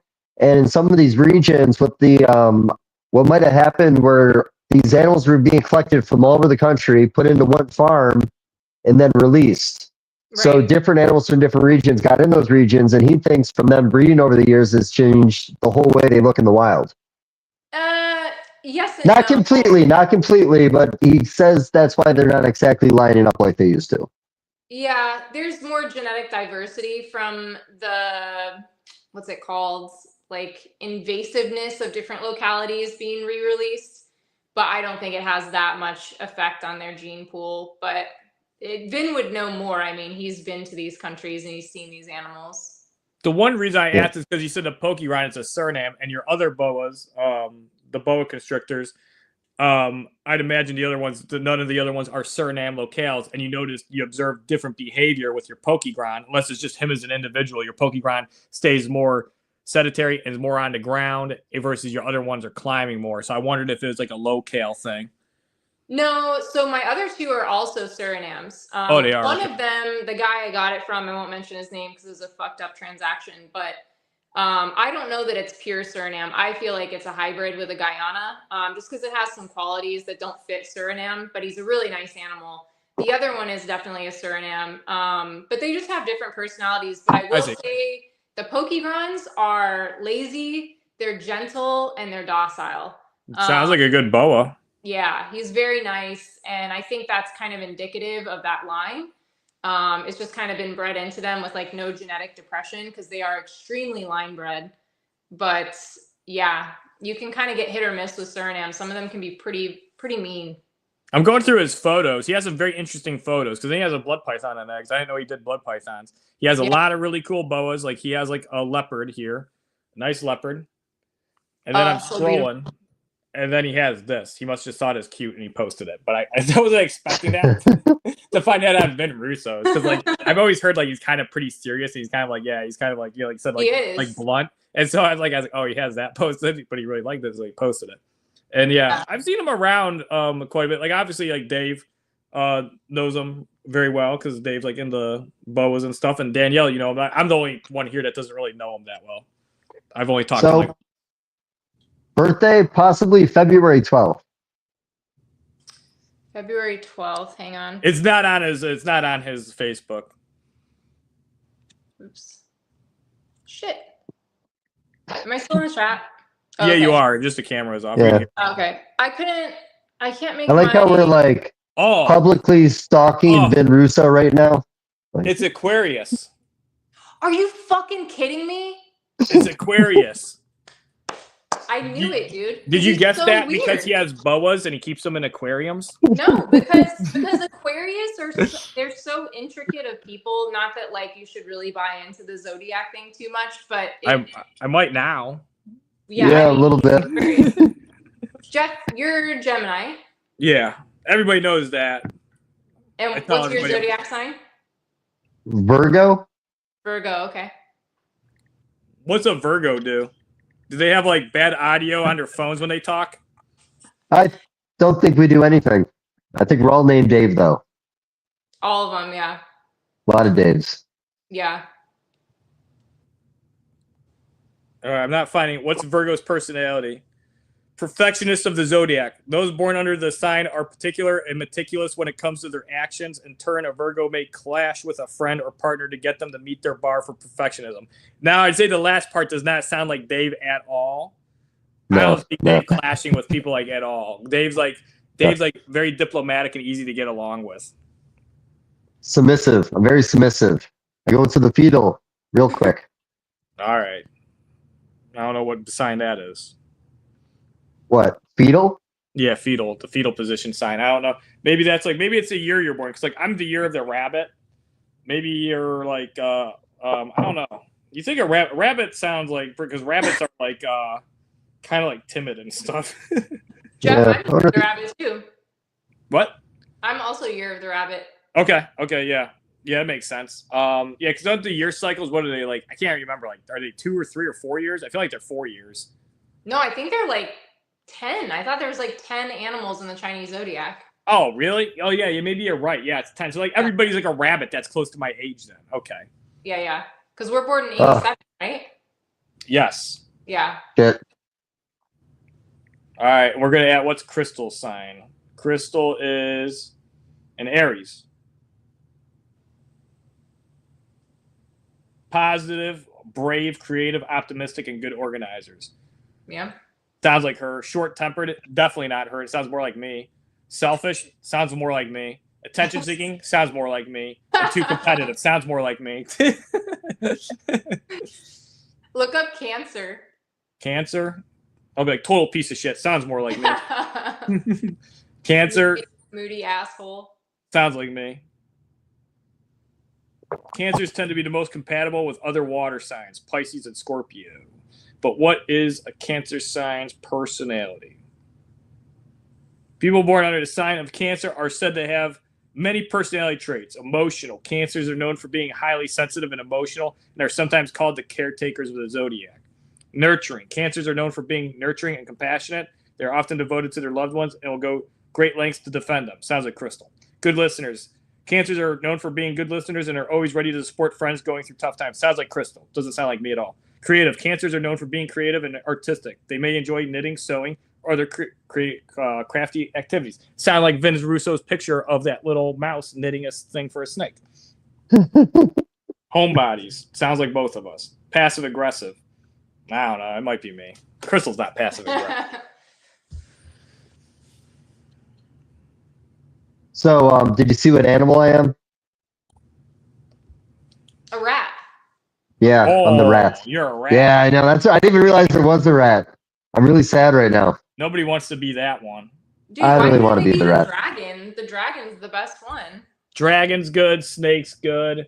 I mean, a rat. They'll probably be like, well, rats are like really intelligent, and there's a positives, but there's a lot of negative connotation that comes with rats. Especially if you watch the Netflix series about. Actually, there's some positive things with it. But you ever watch a Netflix series with rats? It's pretty funny. I'll have to watch that. Not supposed to be funny, but anyway, I watched it, and then my friend Eric happened to watch it too, and I was talking to him, and I'm like, man, you watch this? Like, this was years ago. That rat series on Netflix. He goes, yeah, I just watched that too. They had like this cliche like Italian exterminator on there to talk about rats too, and he had like a Brooklyn accent, and it's like so cliche. He goes, yeah, you want to know about rats? I'll tell you about rats. I'll tell you all you want to know about rats. He's like, I've been an exterminator in New York City for like 25 years ago. I'll tell you something right now. You ain't getting rid of these fucking things. I'm like, this guy sounds like the worst exterminator. He's basically telling you how you can't get rid of them. And he goes, he's just going through the whole process. He goes, you put a little bit of poison, in the food. You put it up there for the rats, Well, the rats, they sent a little test rat out there to eat it. They watch that rat die. Guess what? Next time, they're not eating that poison food. They sniff it out.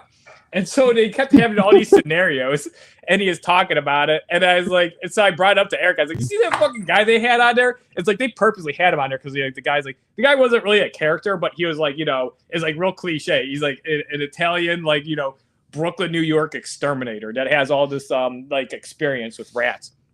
And then they had like all these different things about rats, they showed like rat terriers actually hunting for rats. Brutal, by the way, is insane. These dogs are so excited to pull these rats out of the hole. The other dog would grab the other side of the rat. They're pulling on it because they're all excited. The rat would tear in half. I'm like, holy shit. I didn't expect that to happen. And but they're saying that at the time there's an estimated population of 8 million rats just in New York City, just in the city. So here's my Pokemon boa. Dude, Poke he that? is dark right now. Dark. I just fed him super heavy last weekend, and he changes colors when he has a big belly. So he's super, super dirty and really dark. He's gorgeous. Yeah. I like big red tails on. That's one thing I always liked on red tails. It's like any locale that look just like a really pretty example of a wild type with that big, deep maroon tail. That is really gorgeous. Yeah, he's awesome. I just got to be careful with him because he's still kind of digesting from last weekend. It was a big meal. So if you want a well-started Pokeground boa, just go to Vin. He's got a bunch of them. Yeah, just ask him for one of his holdbacks. He'll sell you a single one.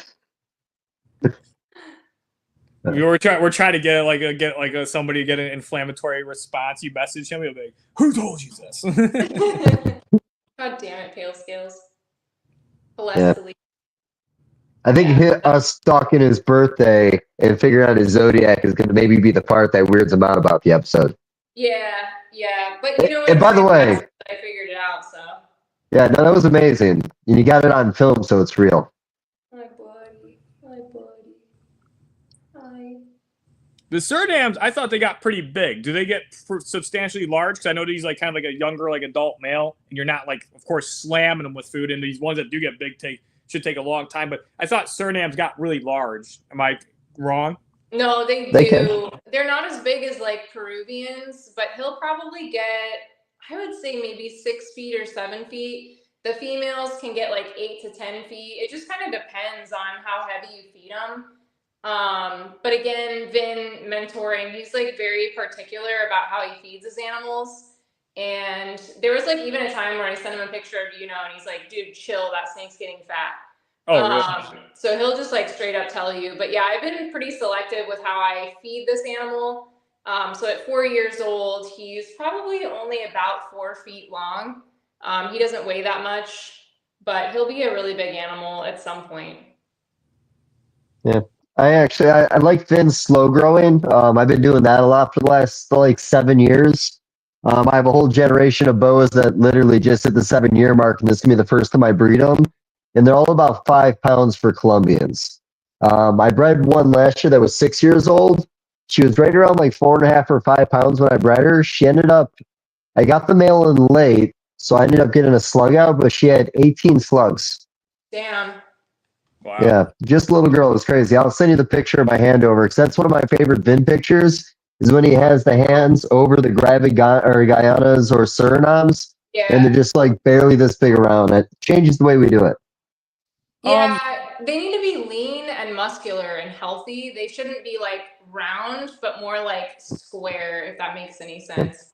But there is a lot of argument, I think, that goes around with the, what is it called? Like slow feeding or like selectively feeding them, because people get into doing way too little and just like starving the fucking animal and stunting it as well. And I think a lot of that happens in like big facilities where they don't want to pay to constantly feed the animal. So they're like, oh, I'm slow growing it. And it's like, nah, you're just trying to cut corners with costs of rodents. But yeah, genuinely, I'm the elitist here. I am trying to fucking slow grow my animals a bit, so. Yeah. I haven't been in a hurry in a long time. I think when I first got in the hobby, it was a lot about getting things there a little bit faster. I think I was a little more anxious, but I guess it's just being added so long now, just not as anxious as I used to be. So everything kind of happens a lot slower. And I like it that way, in all honesty. Yeah. Yeah, usually slow raising, it seems like pretty much every species, or like the funny thing is it's actually should be called more like natural raising, because slow raising, it sounds like, oh, okay, well, you're doing this to slow, but it's more typically what's healthiest for the animal. Kind of like, especially certain, well, it depends on the species. Some species, of course, have high metabolisms, and like, chameleons and certain geckos can grow very rapidly. But yeah, when it comes to a lot of these snake species, like there is such, a common thing where there's like obese or overfed animals. And Dave, you've had pretty good success with breeding boas. You've always seemed to be doing pretty well with them. How many females are you breeding this upcoming season, and how do you cycle them? Honestly, I become very reliant on the ultrasound. to know when the season starts. My seasons are a little bit all over the place now. Nothing cycles together. It all kind of just cycles when it cycles. So I got 5 ovulations on the ground so far, which is a little early for my season. And I don't really know exactly where I'm going to finish at on the year, but typically around Easter is when I get most of my litters. And that would take an ovulation around like early December. So, like I said, my schedule's a little early. I'll probably try for like 10 litters this year. Hopefully like 10. Okay, cool. Yeah. But just some weird stuff I've been messing with for a while, and honestly, just a lot of line bred Colombian stuff. A lot of that, you remember like the red rum pastel stuff I had when I was Bayou, stuff like that. That litter I actually had at your house. I bred a couple of those girls for the first time 2 years ago. So those are ones that I think would have been around like 7 years old for the first time. Yeah, probably, because that was about a decade ago, I want to say. It was 8 years ago. That was like 8 years ago. I think I just turned 30. Yeah, it'd been like almost 9 years ago. Yeah, it's like 9 years ago. I just turned 40. Exactly 10 years ago, man. I don't think it was exactly 10 because I think I was like 28 one year, and I'm going to be 38 later this year. I think it was 9 years ago. No, I'll compromise at 9. All right, maybe 9.5. Yeah.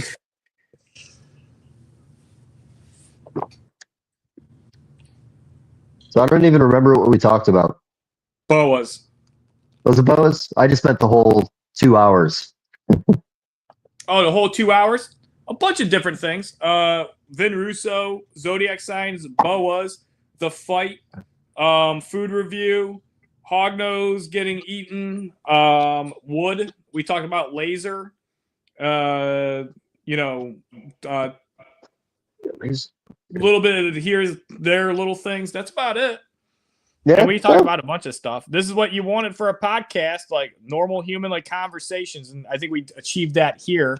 This wasn't like an interview like style, where that's the one problem is like you say like a lot of these reptile podcasts, like, and it's good, like especially for initial ones. But if you listen to all of them and they're all like just kind of interviews, other than like obviously there's points to that if you're trying to extract certain information or you want to know how to do things, but Well, it depends on the guest. I mean, me and you can sit around and just goof off like we did last time and make it work. But, when we have certain people on, I'd rather just kind of talk about a little more serious stuff. Does that make sense? Yes. Yeah, but I do like winging it. Yeah, this was good. I would have, well, what's your opinion on the squirrel? Any opinion on Peanut? Danielle, what's your opinion on Peanut the squirrel? On Peanut the squirrel, you guys aren't going to like it. It's okay. I think that if you keep wildlife in an irresponsible way without permits and then flaunt it on social media and capitalize it and monetize it, then you're going to get what's coming to you. Like, I don't think it's fair that they used so much resources of like, our tax paying money to go over there and like do a fucking SWAT execution of the squirrel. But I do think like, yeah, if you're going to have wildlife illegally with no permits and you're warned multiple times, and then you're just going to like blast it all over social media to get reported, like that's kind of your own fault. Like, I think they killed their own animal, frankly, but. I think they should just hit him with a big fine because here's the problem, Danielle. They knew about it and he got all these warnings. So they got all these warnings. This is such a big deal that it took them 5 fucking years to really do something. And I guess it's because there's really only one person complaining. It was for 7 years. 7 years. All right, but I heard he's getting warnings for 5 years. No, 5 phone calls from one person. 5 phone calls from one asshole. One person complained 5 times. That's it. Yeah, I don't know. I'm like, you got to have the proper permits or don't have it. You know what I mean? There's plenty. So I agree with you 100%, by the way. I'm from New York. I lived in Buffalo for years. What you're saying is right. It's just sad. Yeah, no, it's sad. It's fucked up, but it's also. It's unnecessary. They didn't have to do that. They don't have to rappel into somebody's house. They had to make an example out of him, man. It was making an example out of him. Oh, yeah, of course. Well, someone made a comment that you don't really want to encourage people to go get wildlife and raise it to do YouTube videos. Right. So you have this famous animal, you're going to get other people are going to try to do the same thing. So Sure. that's why people think that New York would have stopped it the way that they did. Could you imagine Sorry. being one of those SWAT people in there? Like you secure the animals and then you're like going through their dresser drawers where there's obviously no animals and you're ripping everything out. And then you turn back around and you just like take like the butt of your gun and you just start smashing shit just before you leave. Like, well, I'm not going to be able to do this for a couple months. Squirrel with the gun. Yeah. It's just like, because he showed videos. Like, I don't follow the dude, but I seen one. It came up in my feed and like all this shit's like turned out. And he goes, they messed with my toilet. I saw like, that. At least they didn't smash the toilet. Like, what if they just took Yeah. the back part of it off, looked at it, and just like smashed the rest of it? Like, it does look really unnecessary. It looks like they were just fucking doing stuff on purpose. Yeah, I think they really hated that guy. After watching their seizure of the animals, I think that guy really made them angry. Like, I think they all had a history, if that makes any sense. Yeah, but you're executing the law. It's not like they can open up his fridge and start throwing his food on the floor, drink above his orange juice, and spit it on the floor, then throw the orange juice against the wall. It's like what does that have to do with looking for a squirrel? That's gonna be a hard one to explain to me. Not that happened, but I'd like to think that it kind of did because it did seem a little overkill. So I feel like they were doing stuff like that in there. Like the one guy probably pissed in the toilet on, but then missed on purpose, and they go, "This is part of the seizure. I'm sorry." This like makes no fucking sense. Yeah, the squirrel thing, I mean, let it be a lesson to everybody. Like, even here in Arizona, like, it's tempting to keep a beaded or a Gila, you know what I mean, that you can legally buy in another state. But if you have something like that here and they catch you with it, they're taking everything you have. So they'll probably bust into your house with shotguns. You'll see the beaded lizard probably blow its head off and then start shooting holes in your walls and your TV screen and then taking everything and wipe it on the floor and then taking all of your animals. And they're like, you did this. This is what you wanted. Yeah, they'd literally be snapping my chameleon geckos' heads off. Yeah, they'd break their necks. They're like, this is what you wanted. We're just doing what's the law. You knew this, and now this is the consequences. If you want to know why this is done, is actually just look in the mirror. It's like, okay. Yeah. It's like, I guess I am a piece of shit. It's good gaslighting. Yeah, I don't know. And then I guess the squirrel bit someone. Is that why they... Then they said they had to do it for rabies. Like, I'll ask my friend Tim about that, but they even said like, what the funny thing is, it's like, oh, Dave's raising his hand. So they already called to kill the animal like 5 days ahead of time. There were some, I think, emails or something that came out. So they already intended on putting the animals down like before they even did the raid. But I think somebody got bit on the thumb, they claimed, by the squirrel. And then I think they did claim that maybe it was either just the squirrel or maybe they claimed that the raccoon bit somebody too. But yeah, they had already intended on putting them down. And I know the rabies test came back negative. I know way too much about the squirrel. Yeah, I think that squirrels very rarely contract rabies virus due to their temperature, similar to a possum, but I might be wrong on that. No, you're right. I do know possums is very rare. It's very hard for them to have rabies because of their body temps. Because their body temps, I think it sets at like rests at like 86. Yeah. It's like really cool temp. Possums are really cool. I get a lot of them around here. I had this really old sickly one, and it was like it's a really old big one.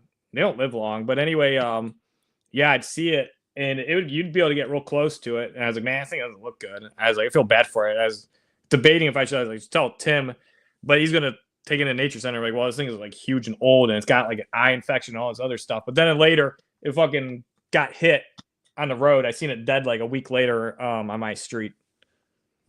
Yeah, for as big of a mammal as they are, they have a surprisingly short lifespan. I think in the wild it's like 2 to 4 years. And it's not for predation. Yeah, like 3's like max. In captivity, it's like 4. It's like the thing is too, they get like really, you could tell when it's an old one, they're like really big and their hair's like real wiry and they kind of like lumber around. I see, like, I don't really look for them, but they come out of my porch every now and then. But I always see a few every year. If I drive around at night, or it's like when Dave would go herping out here when he lived out here, if we went road cruising, you'd see them because, like, you know, stuff's getting hit on the road like amphibians during the migration. And the possums all come out and they eat the, you know, fresh kills. I showed you pictures. Oh, go ahead. Oh, I was going to say, Jeff, you should probably get a possum and then do like a bunch of TikTok videos with it. Mm-hmm. Yeah, so you can bust into my place, break my jaw.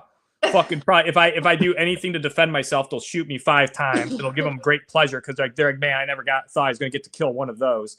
Yeah. Kill me, take all my animals. Although for them, I'd be like, jokes on them, because they would, well, not really. They're like, oh, we just have to euthanize a ton. I'm like, you guys have a lot of work. But the DNR around here is pretty lax. And I have like friends that are into DNR and stuff. So I'd probably get some like special slight treatment. Hopefully, I'd hope, but maybe not. You know, I don't know them like that well. But anyway, oh, there we are.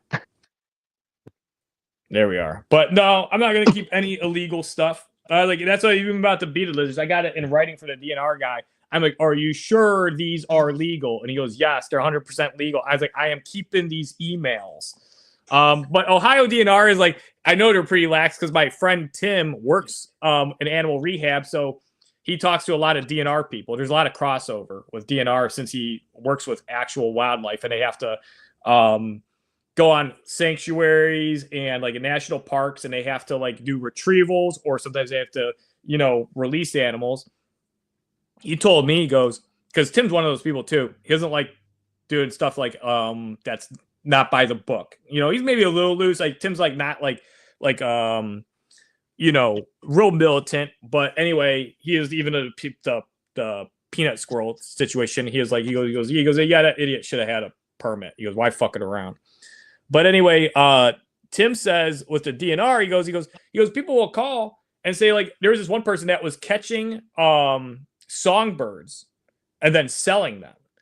And that's highly illegal. You know, they're protected. Songbirds are protected. And I think it was like Fish and Wildlife was supposed to do something about it. And Tim said the guy was reported. He goes, and they asked him, well, does the guy currently have any caught? And they were like, no, he doesn't currently have any, but he's been doing this. And they're like, well, we can't do anything. Let us know and call us when he does have some in cages and we'll come out. So they're giving it up. They're leaving it up to a fucking citizen to make the phone call back to let them know to even go out there. So I was like, yeah, they're not like real crazy around here. It's not like Florida. Florida, the Fish and Wildlife down there, they were probably like fucking all disappointed and probably like all mopey that they weren't part of the peanut squirrel thing. They're probably like, man, I would have liked to have been there. But oh know. Yeah, squirrel execution, that would have got them real hard. Yeah, they could have killed his dog too, and then afterwards all gasped and be like, I don't think that was one of those animals we were supposed to euthanize. I think I've harassed Florida Fish and Wildlife for such a long time on their social media pages that like I could never move there without a threat of them like trying to fucking ruin me and my collection at some point, or like getting my address and doxing me if I was in Florida. Nah, they wouldn't. And then with the way you have like you keep everything like really well and everything legal, they would just really hate you that they couldn't get you for anything. But they try like about. They'd be like, "Oh, you have a fucking elapid in here." They'd kill my Pokegron. Oh yeah, they just say something that it's not. And then they just say they made a mistake, and that's they don't know what it is. Yeah, that's true. Yeah, they can just like they've done that with false seizures, but they just say they made a mistake. I've heard of a lot of false seizures, and they don't have any accountability in Florida for it. They just like we just made a mistake, and you have to prove this. It's happened in California a couple times to certain people I know that imported some unusual species. But it's typically only happening in Florida. You really don't hear of anything like that in Ohio. Usually it's like, you know, there are certain things that happen, but usually it has to be pretty bad. They're pretty lax here. You just don't keep illegal stuff, and then you know, keep your stuff good, and then, you know, legit, and don't let it loose. Shit, well, what's illegal in Ohio? Nothing, right? It's venomous legal, right? Well, you need a permit, but for a while you didn't even need a permit. You could just buy it. Is Texas like that? Pennsylvania's like that. I know Pennsylvania, you could like go there if you're like I've seen kids walk around, and my kids are probably like late teens buying like a copperhead or like a gaboon viper. You have like $80 in your pocket. You can buy a gaboon viper and walk right out the door. It's yours. That's crazy. Pretty sure Texas, you don't need a permit. Pretty sure.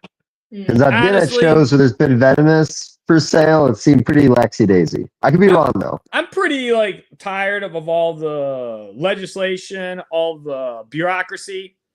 I say just let it. It's fine. You know, if somebody wants to buy like a venomous, now the keeper should be mindful of who they're selling it to. And I don't agree with selling $12 and $20 copperheads. It's beyond stupid. I'm not going to use the word I want to say, but you know, I'm tired of like the problem is like there's always some clown though that does something wrong, and then legislation is then like proposed, and then we have these strict like regulations or stricter regulations, kind of like the Jeff Leibowitz with the Leopard, and I think that was in South Carolina, and they said that there's already stuff being. I don't know if they're actually even going to do anything. Most people have already forgotten about it, You just gotta grab them by the midsection. Midsection firmly. Yeah. So, what do you think will be I think the black and white tegus are going to be the long-term problem in the southeast because we know the berms aren't going to move any higher. So, I feel like the day that a tegu attacks a kid in the yard is the day that we're truly fucked. Would a tegu do something like that? I've had tegus jump at my face. I mean, I think some tegus can be very aggressive, especially if they're out in the wild like that. Yeah, if they're cornered. Now there was like a few found in like it was like southeast Georgia, and it's too cold for them to live there. But technically, it's not because they go down, and if they can find a burrow or something like that, they can ride out the cool weather. Because I mean, they're from Argentina, and Argentina is not like the warmest country. They do get like their climate is kind of cool. Let me see what's the coldest it gets in like. Well, Argentina is so damn big though. So what part of Argentina? I'd imagine they're more into central and more northern region. And probably more like the lowlands, because I know there's like, I think there's cloud forests and mountains in Argentina. I don't know much about Argentina. I like the Argentine boas. Argentina. Argentine boas are awesome. Is that boa actually? I love those. Yeah. I love those a lot. How cold? All right, wait a minute. First, where do tegus? I can't type. Range in Argentina. You should have just voiced it in. Yeah, Argentine black white tegus, Salvatore Morene, can be found in Argentina from sea level up to altitudes of 4,100 feet. They are native to Argentina, Bolivia, Brazil, Paraguay, and Uruguay. Thanks, guys. I pretty much knew that. I want to know All right. I was going to put how cold does it get in northern Argentina?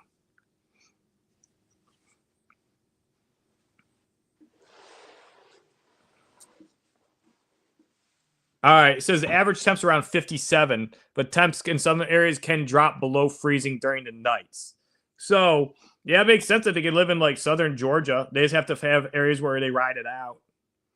So, Argentine tegus, like, but yeah, that's why they're pretty much everywhere in Florida, aren't they? I think they're getting around pretty good. I know, especially southern Florida, crazy numbers.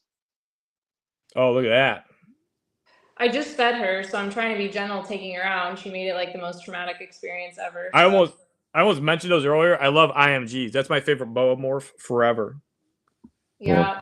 This one came from Bob Clark, which I got her before I knew who Bob Clark was. So I actually had her tested twice for inclusion body and then once for NIDO. IBD is really, really difficult to test for in a live specimen though.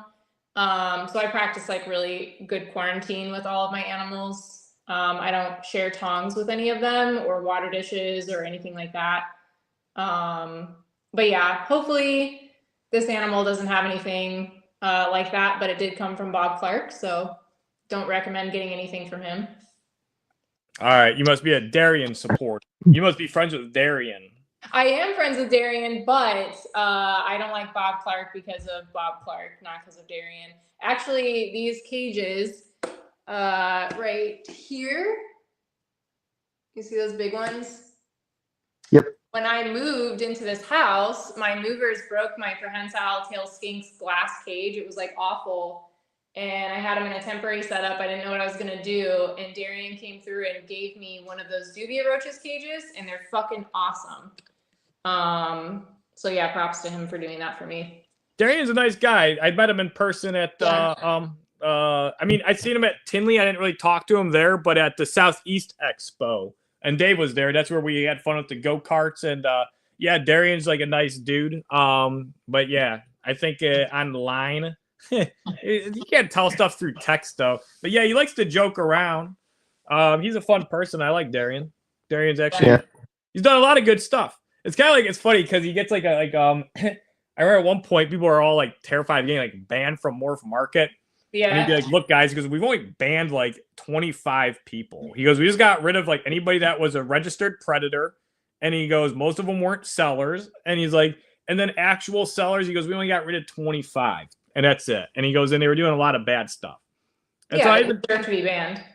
Yeah, it's pretty tough. It's funny though, he banned some people that I was like, this person should be banned. This person's ripped off so many people for so many years. And I never really thought he should do it. I just thought that person should be banned. And I didn't think he was going to. And all of a sudden, that person was gone. And they're a pretty big influencer. So I was like actually pretty surprised. I'm like, oh, wow, he didn't care that dude was like, I was like, he got rid of him. And so, like, yeah, that was pretty interesting. So I was like, well, he's, Darian keeps it real. Yeah, I mean, say what you will about the bans, but like, for example, right? Like I have some pretty valuable animals in my collection, not just monetarily, but like sentimental animals in my small closed collection. And I brought this one in from fucking Bob Clark, not knowing a thing about Bob Clark and just trusting the ratings on Morph Market. And he's done a lot of business on there. And it's like, yeah, he's fucking sending out animals riddled with mites, riddled with nidovirus, riddled with IBD.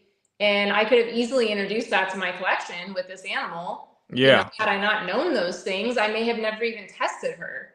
And it's just fucking stupid. It's like, who wants people selling animals like that on Morph Market? Like, no, the mites are really bad. The mites are really bad. I had some asshole send me back a snake and it had mites, and he's like, that's no big deal. He goes, plus you know how to quarantine. So basically trying to make it sound like it's no big deal because I quarantine and I should be doing this anyway. No. And it's like, I was like, this guy's a fucking clown.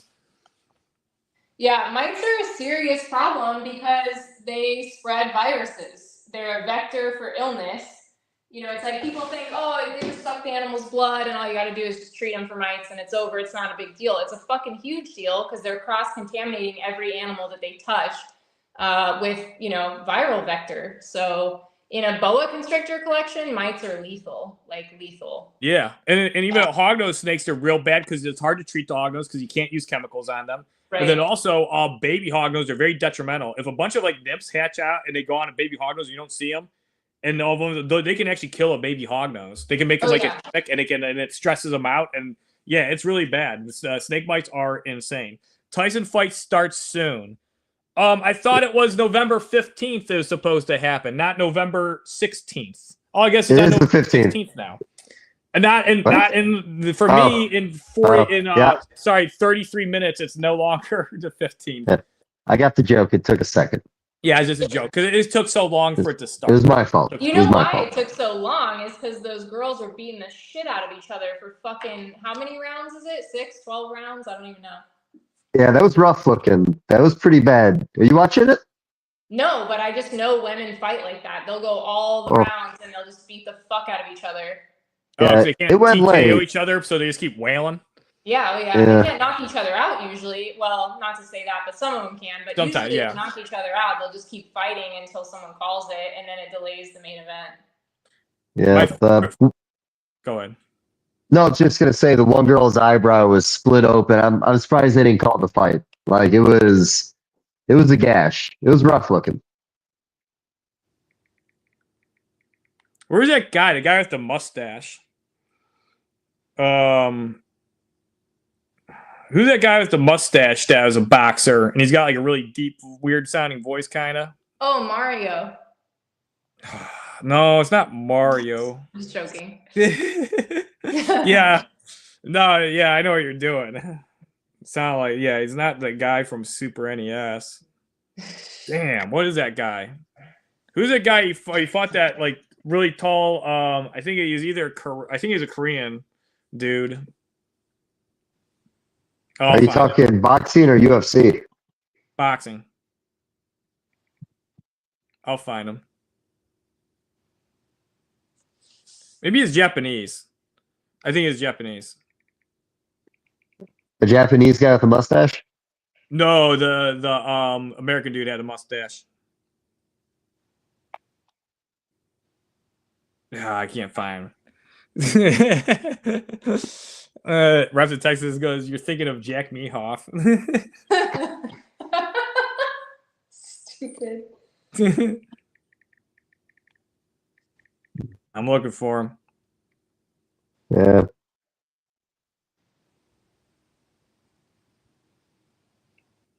Man, I can't find a guy. Anyway, this is one of my favorite. Like, I don't watch fights, but these oh god, it's these two dudes, and they were both like, you know, really renowned boxers, and it was just like really. And the thing was like, there's a big weight difference and disparity. Like, it was kind of one of those matches where it's kind of like not like a Jake Paul versus Tyson, but I think they were both older at the time. And anyway, they went when the bell rang, they didn't do any defensive like tactics at all. It was amazing. I said it around to a bunch of people every time I see it. Like, you know how they put up their bodies? They just both grabbed each other and just started punching each other equally in the face. And they're both just slamming each other in the face. And they both have each other grab each other and just keep ramming, like, just like pounding each other in the face. And it's hilarious.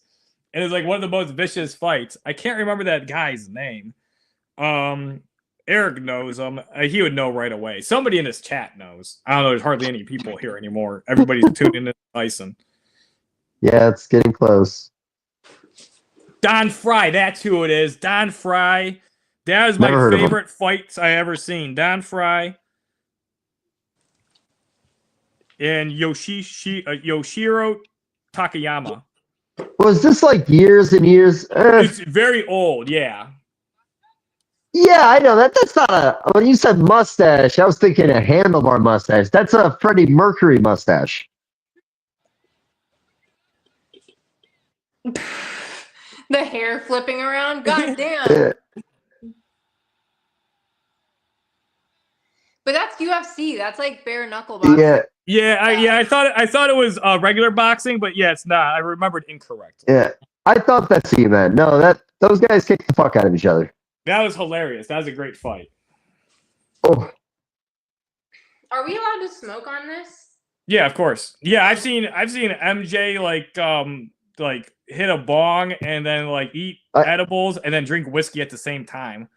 I smoked for like 15 minutes. Did I not? Was it inconspicuous? No, I remember you were smoking. I remember seeing it. Well, I only smoke because it's almost my bedtime. I like to smoke before bed. This is my little treat for getting through the day. This is your little treat for completing. I was supposed to stop smoking before anesthesia, and I only have 1 week to do it. So when can you smoke last? Friday? Yeah, I think my last day will be Friday or maybe even Saturday night because I have surgery on Monday at like 5 in the morning. I don't mind not smoking. I could stop for days, weeks. I don't really think about it, but I do really enjoy smoking. I just can't sleep. It's like it puts me to sleep, and so if I don't have it, then I just toss and turn all night. Same, but also sometimes it gets my mind going a lot. I got to write a lot of stuff down, so it's one or the other. Now, yeah. Jamie Colzer's got, look at this. I like her attitude. Not watching the fight. She's window shopping for Hognose. Oh, yeah. Now, that's real. Yeah, I figure I'll be, like, worn out from helping Jeff and the Phoenix herp, so hopefully that's the case. We allowed to talk about what surgery you're getting? I'm having heart surgery. Oh. Yeah, it's number 5. Wow. Yeah, this one's just a cardiac ablation. There's like a arrhythmia called atrial fibrillation that keeps happening. And so they got to get rid of it or my heart's going to explode. Sorry. Yeah, it's really freaky actually.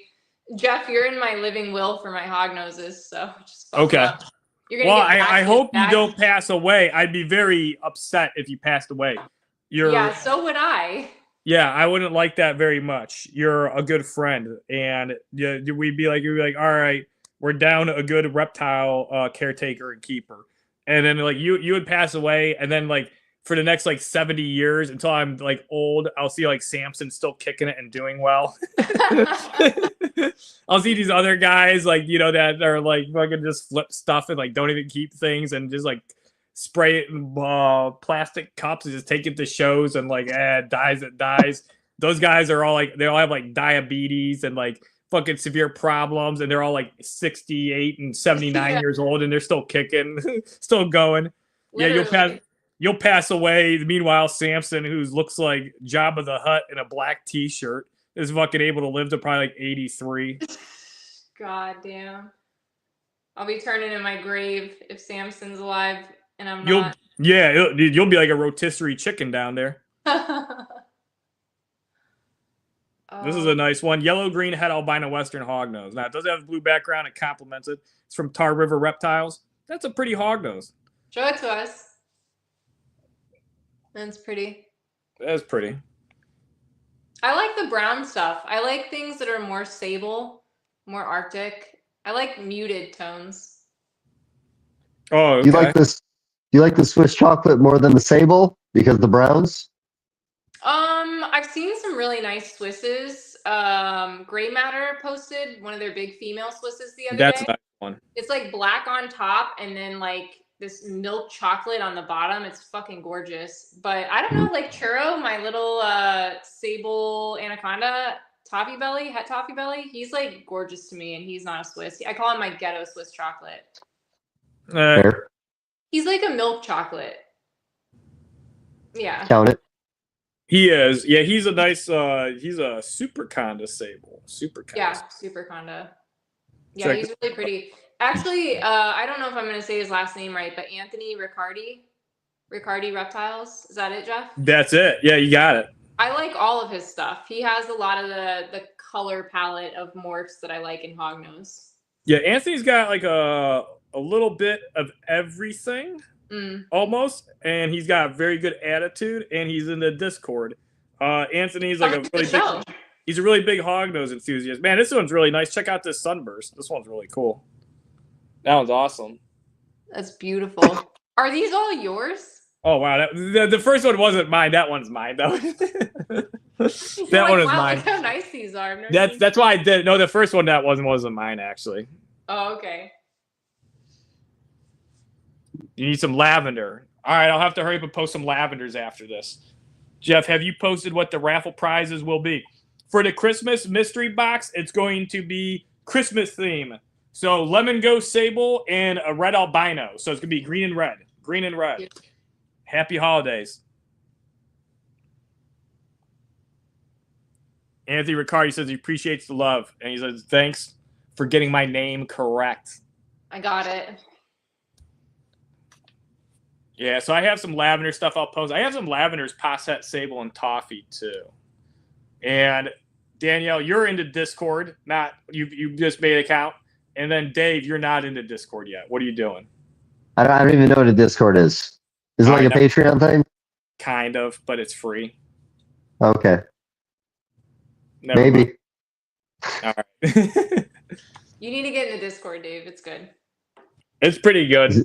Just messaging. Yeah, it's just like messaging and channels, but it's like, you know, it's not really it's not like monetized. Group talk? It's not moderated. I mean, it's not moderated much. Yeah, it's just group talks. It's pretty much mostly hognose. There's both Python and people in there. Just some you probably know. Really selling it. Fucking Eurodactylotes thread. A Eurodactyles thread. The one problem is there's too many channels. Somebody else just suggested a channel. It's getting kind of long. But I feel like if we put it at the bottom, it's not getting too long. We have a Gecko Talk. It's kind of going to Gecko Talk since Gecko Talk isn't like that. I mean, if there was like hundreds of Gecko people in there and they were talking all the time and it got overcrowded, then yeah, we could have a Rhacodactylus and a. I'll be the only one in there talking to myself. Pretty much. Yeah. I mean, is it when you make a new channel, people always check it out for a bit. You know, my friend Bree's Exotics in Canada, Bree and Mike Taitula, she used to produce a lot of Eurodactylotes, and that was like her thing. And she recently switched to like my holy grail, which is the fucking fish scale gecko. Those are cute. Those are a good one to switch to. Find some of those. I've seen them at Tinley, not this last time, but the time before. And I remember I was like, man, I really like these. I talked to the lady about them. She goes, yeah, she only had like 1 or 2 for sale left on Sunday morning. She goes, we had like a dozen of them. She goes, they sell really good. They weren't a lot of money either. I think they were around like $120 to $200. but they're so cool. They have that kind of like slate grayish, almost like blue kind of look to them, like charcoal color, Yeah. and they get that. I like how squat and short they are.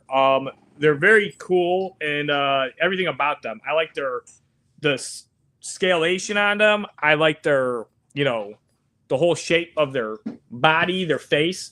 Like if I was to get into another gecko species, it probably would be like those. Especially the one thing I like is those ones I feel like have like ability to be a really good pet, and they have a large market because it's kind of untapped. They're something that should be very popular, but really isn't popular yet. So I think Bree did an excellent job in selecting that species. When I seen that, yeah, it made me even want them more because I remember seeing them, and I think I was with Andrew, and Andrew and I talked to the lady for about like 10, 15 minutes. I was like, yeah, these are really cool. And then I was like, if I had the space and time, like I got too much stuff though. I'm like dead. I'm dead. I can't get any more. Yeah, if I see one, I'm snagging it. And then even she was like, "Oh, when I produce some, like, I'll send you one and whatever." I'm like, I can't wait. I need it now.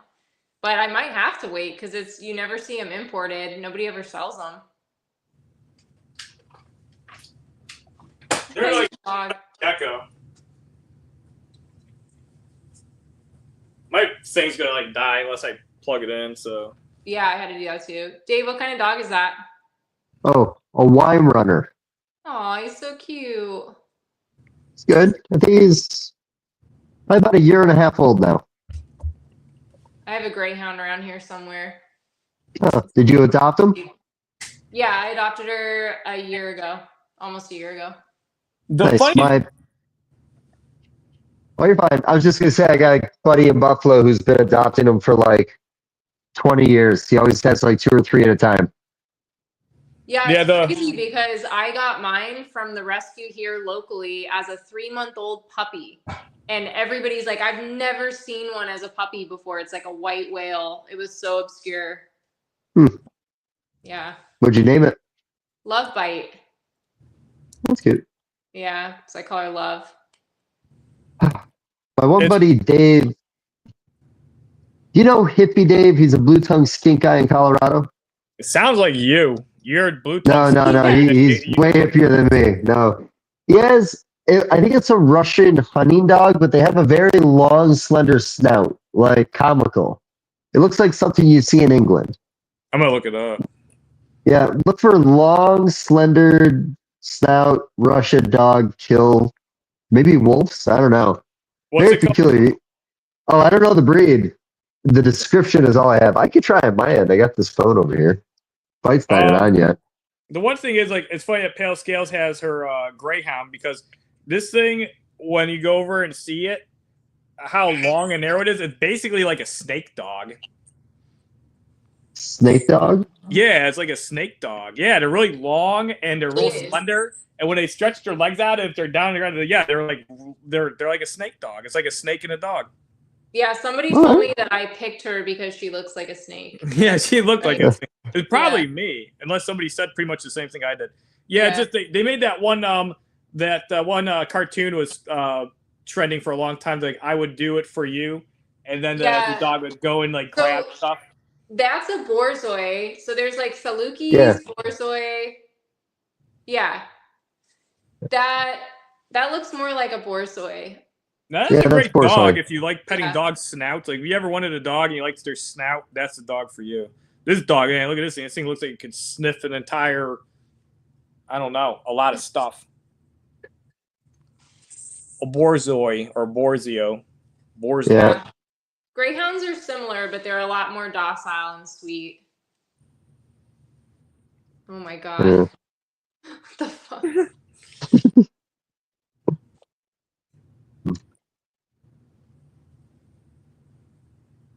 Yeah, I work in vet medicine, so I get to experience pretty much every single breed of dog that there is. And greyhounds were one of my favorite. I was like, yeah, that's my speed.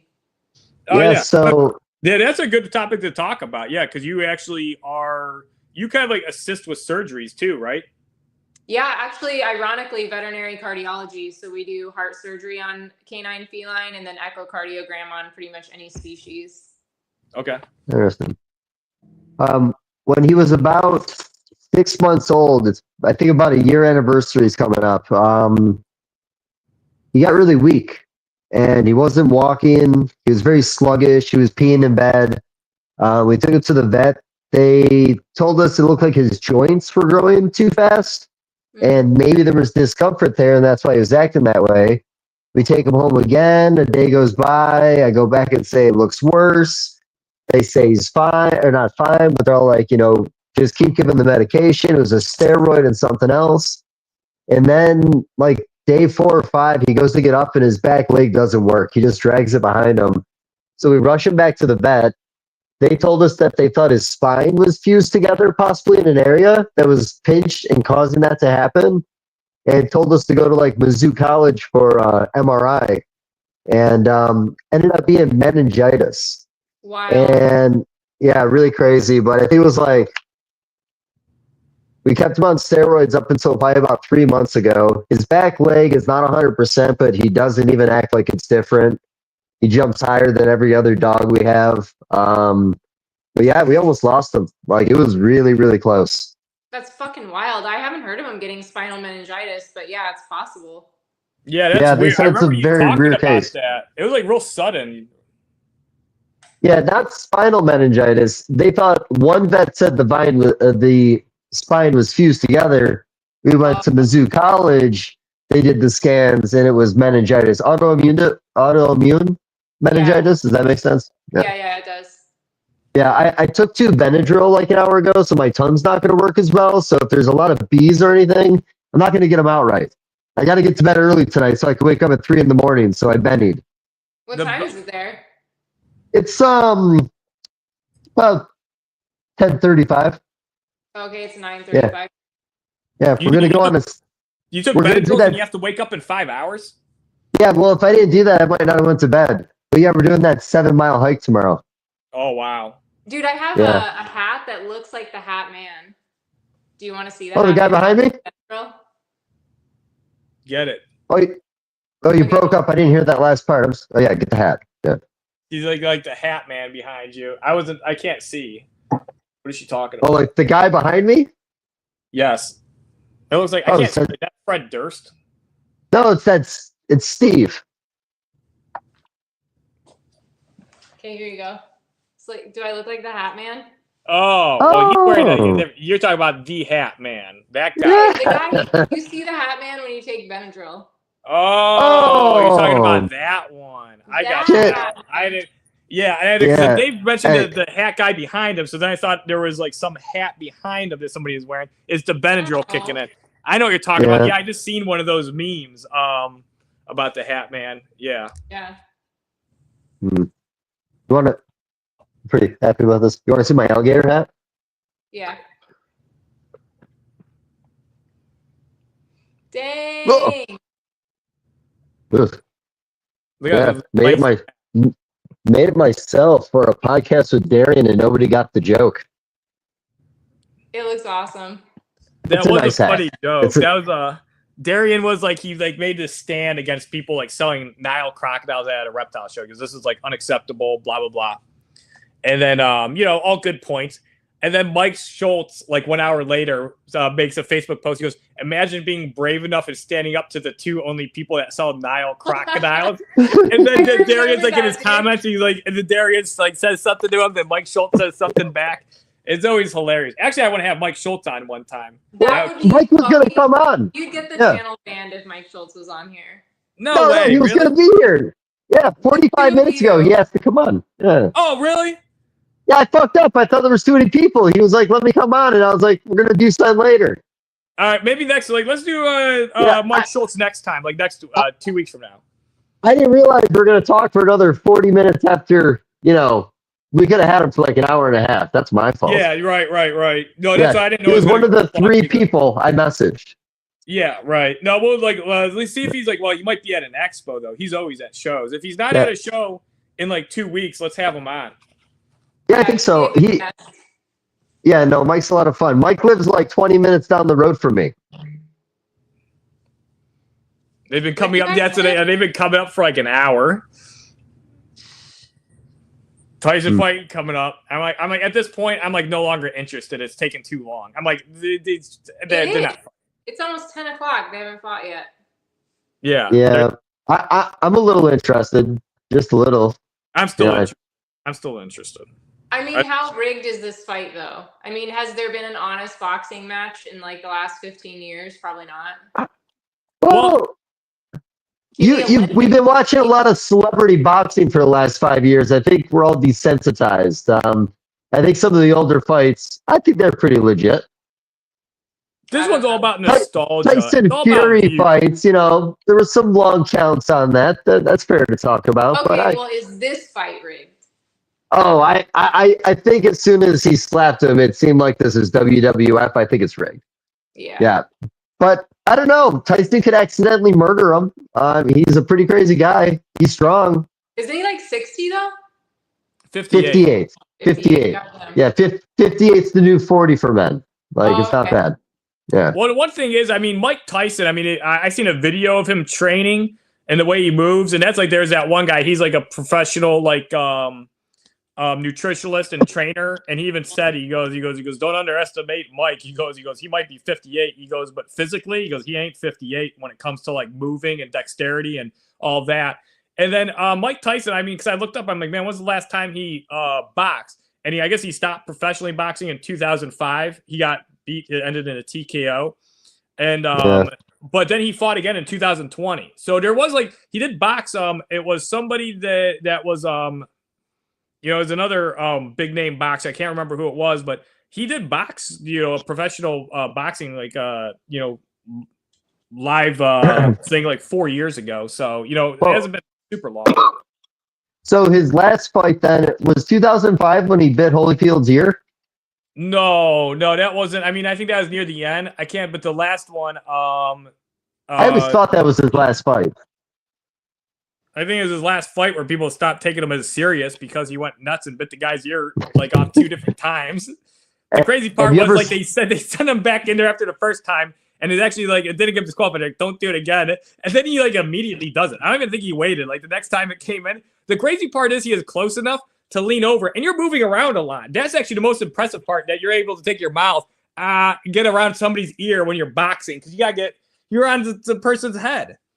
They're holding on to each other. It's very easy. That's a common thing in boxing. They get tired, they grab onto each other. Okay, well, they were doing that. And so, yeah, I guess, okay, that was his move then, I guess. That makes sense if you're crazy. Like, you're, like, hanging on. You can't do anything. I'm going to bite this guy's ear, but I don't know. That's the thing, man. It's like, you get punched a lot, you know, it definitely changes it messes with your frontal lobe, and your impulse control isn't like, kind of like you're saying, like he could accidentally, like if he gets like triggered and at either this stage, yeah, he might go full blown on Jake, because he'll be like, you know, I don't know. I feel like everything up until the fight is probably staged. I don't know if the actual fight staged. I don't think like he'd go along with that. I mean, it is a lot of money. Well, maybe Mike doesn't know. Maybe Jake knows and Mike doesn't. That's what everybody's saying. All right, Tyson's last professional fight was in 2005. All right, well, who did he fight against? Oh, against Roy Jones Jr. Oh, really? That's his most recent. That's in 2020. Sorry, that's the recent one. Who did he fight in 2005? Tyson last. It was either Lewis. I don't think it was. It might have been Lewis. Kevin McBride, it says. Tyson's most recent official fight. Well, this is the most recent. It was that, because like Tyson, like I think like got out of it before it was completely over. Occurred on 2005 when to face the Irish heavyweight Kevin McBride. Despite being ahead on 2 judge scorecards, Tyson was ahead. Tyson chose to retire in the 6th round, saying, "I did not have the guts to be in the sport anymore." So I've heard him say stuff like that before too, that he doesn't want to be violent anymore and all that stuff. He says he doesn't want to be violent anymore. You could turn it off, but no, he's calmer now. You ever seen his THC gummies that are shaped like little ears? No. No. Yeah, he's got his own brand of THC gummies, little ears. That's a pretty good marketing. It's really good marketing. Strong. He knows his brand. Yeah. Well, Mike Tyson, I mean, he was like kind of known, notorious as being like really aggressive and crazy. I mean, he kind of did a complete 180. Yeah. Didn't he used to keep like a lot of exotic animals too? He had a tiger. Yeah, and he is into pigeons. He likes pigeons a lot. Still does the pigeon thing big. Has a lot of pigeons. Yeah, I think But- that's his main thing is the pigeons, and I think that's like part of his like tranquil thing. It's kind of like Zen, and he likes these Yeah. birds. But yeah, I know when he was like in his heyday, when he was like spending millions of dollars, and he was like a total maniac. Like he got tigers. You know, that's like you gotta be a maniac to get a tiger. I would hate to keep a tiger. I'd hate that shit. Massive enclosure, tons of food you have to give it. You always have to be worried around this thing. You know, like I don't like this one. Yeah. Next time we do the Atlanta show, we'll have to go to the animal sanctuary down there. I got like 2 more minutes left in me. I think I fell asleep a second ago. He has the animal sanctuary down there. I want to say they have at least 30 or 40 tigers.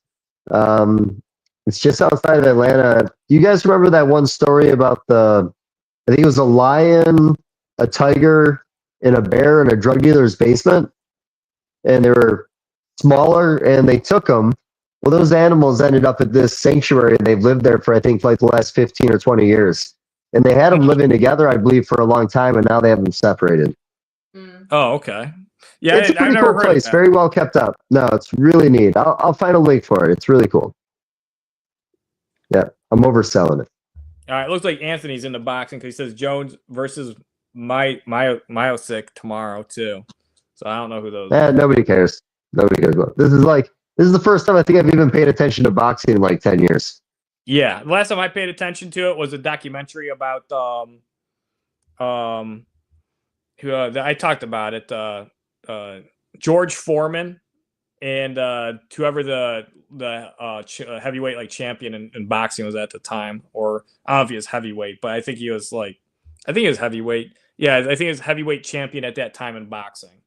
And it was supposed to be kind of like this. They saw it like, oh, it's going to be a gimmick. It's just a way for George Foreman to make money. And he actually took it seriously. And like everybody thought like it was like, oh, this is a gimmick. And George Foreman won. You know, he beat the 26-year-old and took his belt. And you know, he was real strategic. They trained for a long time, and yeah, it worked. I get that. I don't know shit about fighting though. No, I don't really know either at all. I don't know anything. No. I watch a little UFC, but I really don't watch any UFC.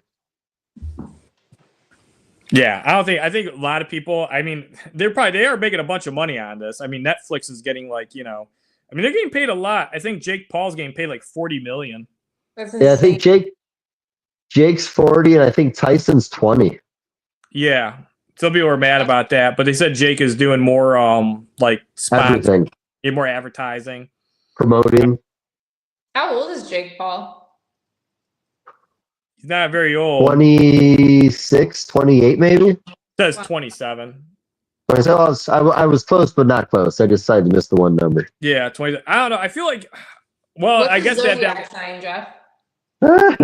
What, Jake Paul's Zodiac sign? What's both of their Zodiac signs? That's interesting. Oh, yeah. This is dumb. Who are you looking up? If somebody like found my phone and they found all these searches, they'd probably be disgusted with me. He's a Capricorn. Jake is? Yeah, Jake's a Capricorn. Fuck. Okay, what's Tyson? Cancer. Is he a Cancer? No way. Too mean. Some people will probably look this stuff up for like betting. That like I wonder what his sign is. I'm gonna bet on. You know that this is gonna be important factors for the boxing. Yeah, there you go. Could play into it. So, what's your prediction about their Zodiacs? We should have asked. Yeah, we should have asked you before your prediction. Yeah, you want to know what their Zodiacs were. Well, I know Jake's, but I think Mike Tyson is, I want to say Aries because he's so violent, but I'm not going to say that. I'll say he's a Taurus. No, he was a Cancer. Dave mentioned it. Yeah. Probably hear him. He's a Cancer. Yeah, because my shitty ass audio. Wow. Yeah. Cancer sign. Well, so Cancer and Capricorn are supposed to be like soulmate compatibility. So maybe they'll just fall in love instead of fighting. Maybe they already kind of seem to be hitting it off. They were like kind of like they're doing all this stuff together and they're staging all of it. So yeah, there you go. They're both multi-millionaires, even more so after this. I know Tyson was in debt for a long time. I'd imagine at this point he's no longer in debt. No, you shouldn't Hopefully. Hey guys, you mind if I bail out? Go ahead, man. I'm probably gonna Sorry. call it too. We're about 3 hours in. It's been a while.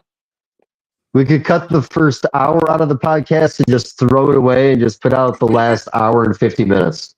That'd be good. Yeah, the first hour, I think it's a blank. It's just you checking your phone every couple minutes, see if the guest was coming on.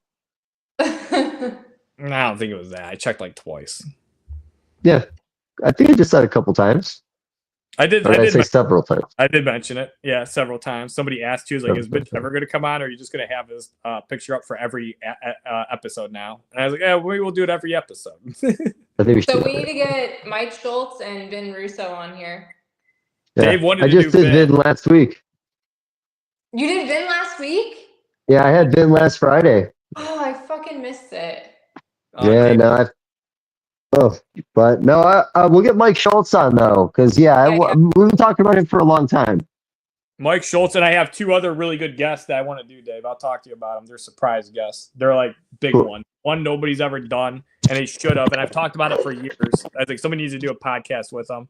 And then the other one is really prevalent. Well, I'll tell you what the one is. I gotta still ask them though. Well, let me wait till I ask them. I know you'll probably say yes. I'm about 99% sure, but I'll wait till I ask them. So Sounds good. all right. Thank you, everybody, Bye, guys. for joining. Lisa asked about Jeff Ronnie. Oh yeah, I like Jeff. Jeff lives in Missouri too. We can do Jeff Ronnie maybe. This is supposed to be a Colubrid Friday, so typically we're We can do trying it to do on some Colubrid. But we can have everybody. Yeah. So thank you, Pale Scales, for joining us. Yeah, thanks. Thank you, Dave, as usual, for helping host and making this fun. Thank you, Danielle, for being a guest, a surprise guest. That was a very nice touch to have, and it was very nice to have you in here because I've always wanted to do a podcast with you. So we did accomplish that, although your picture is not on the front for the guest list. So anyway, thank you, everybody, too, for coming in and joining the chat and hanging out. So everybody go watch Tyson and Jake Paul now. I'm going to also. All right, bye. Bye, guys. Bye, everybody. Later, guys. All right. I just ended stream.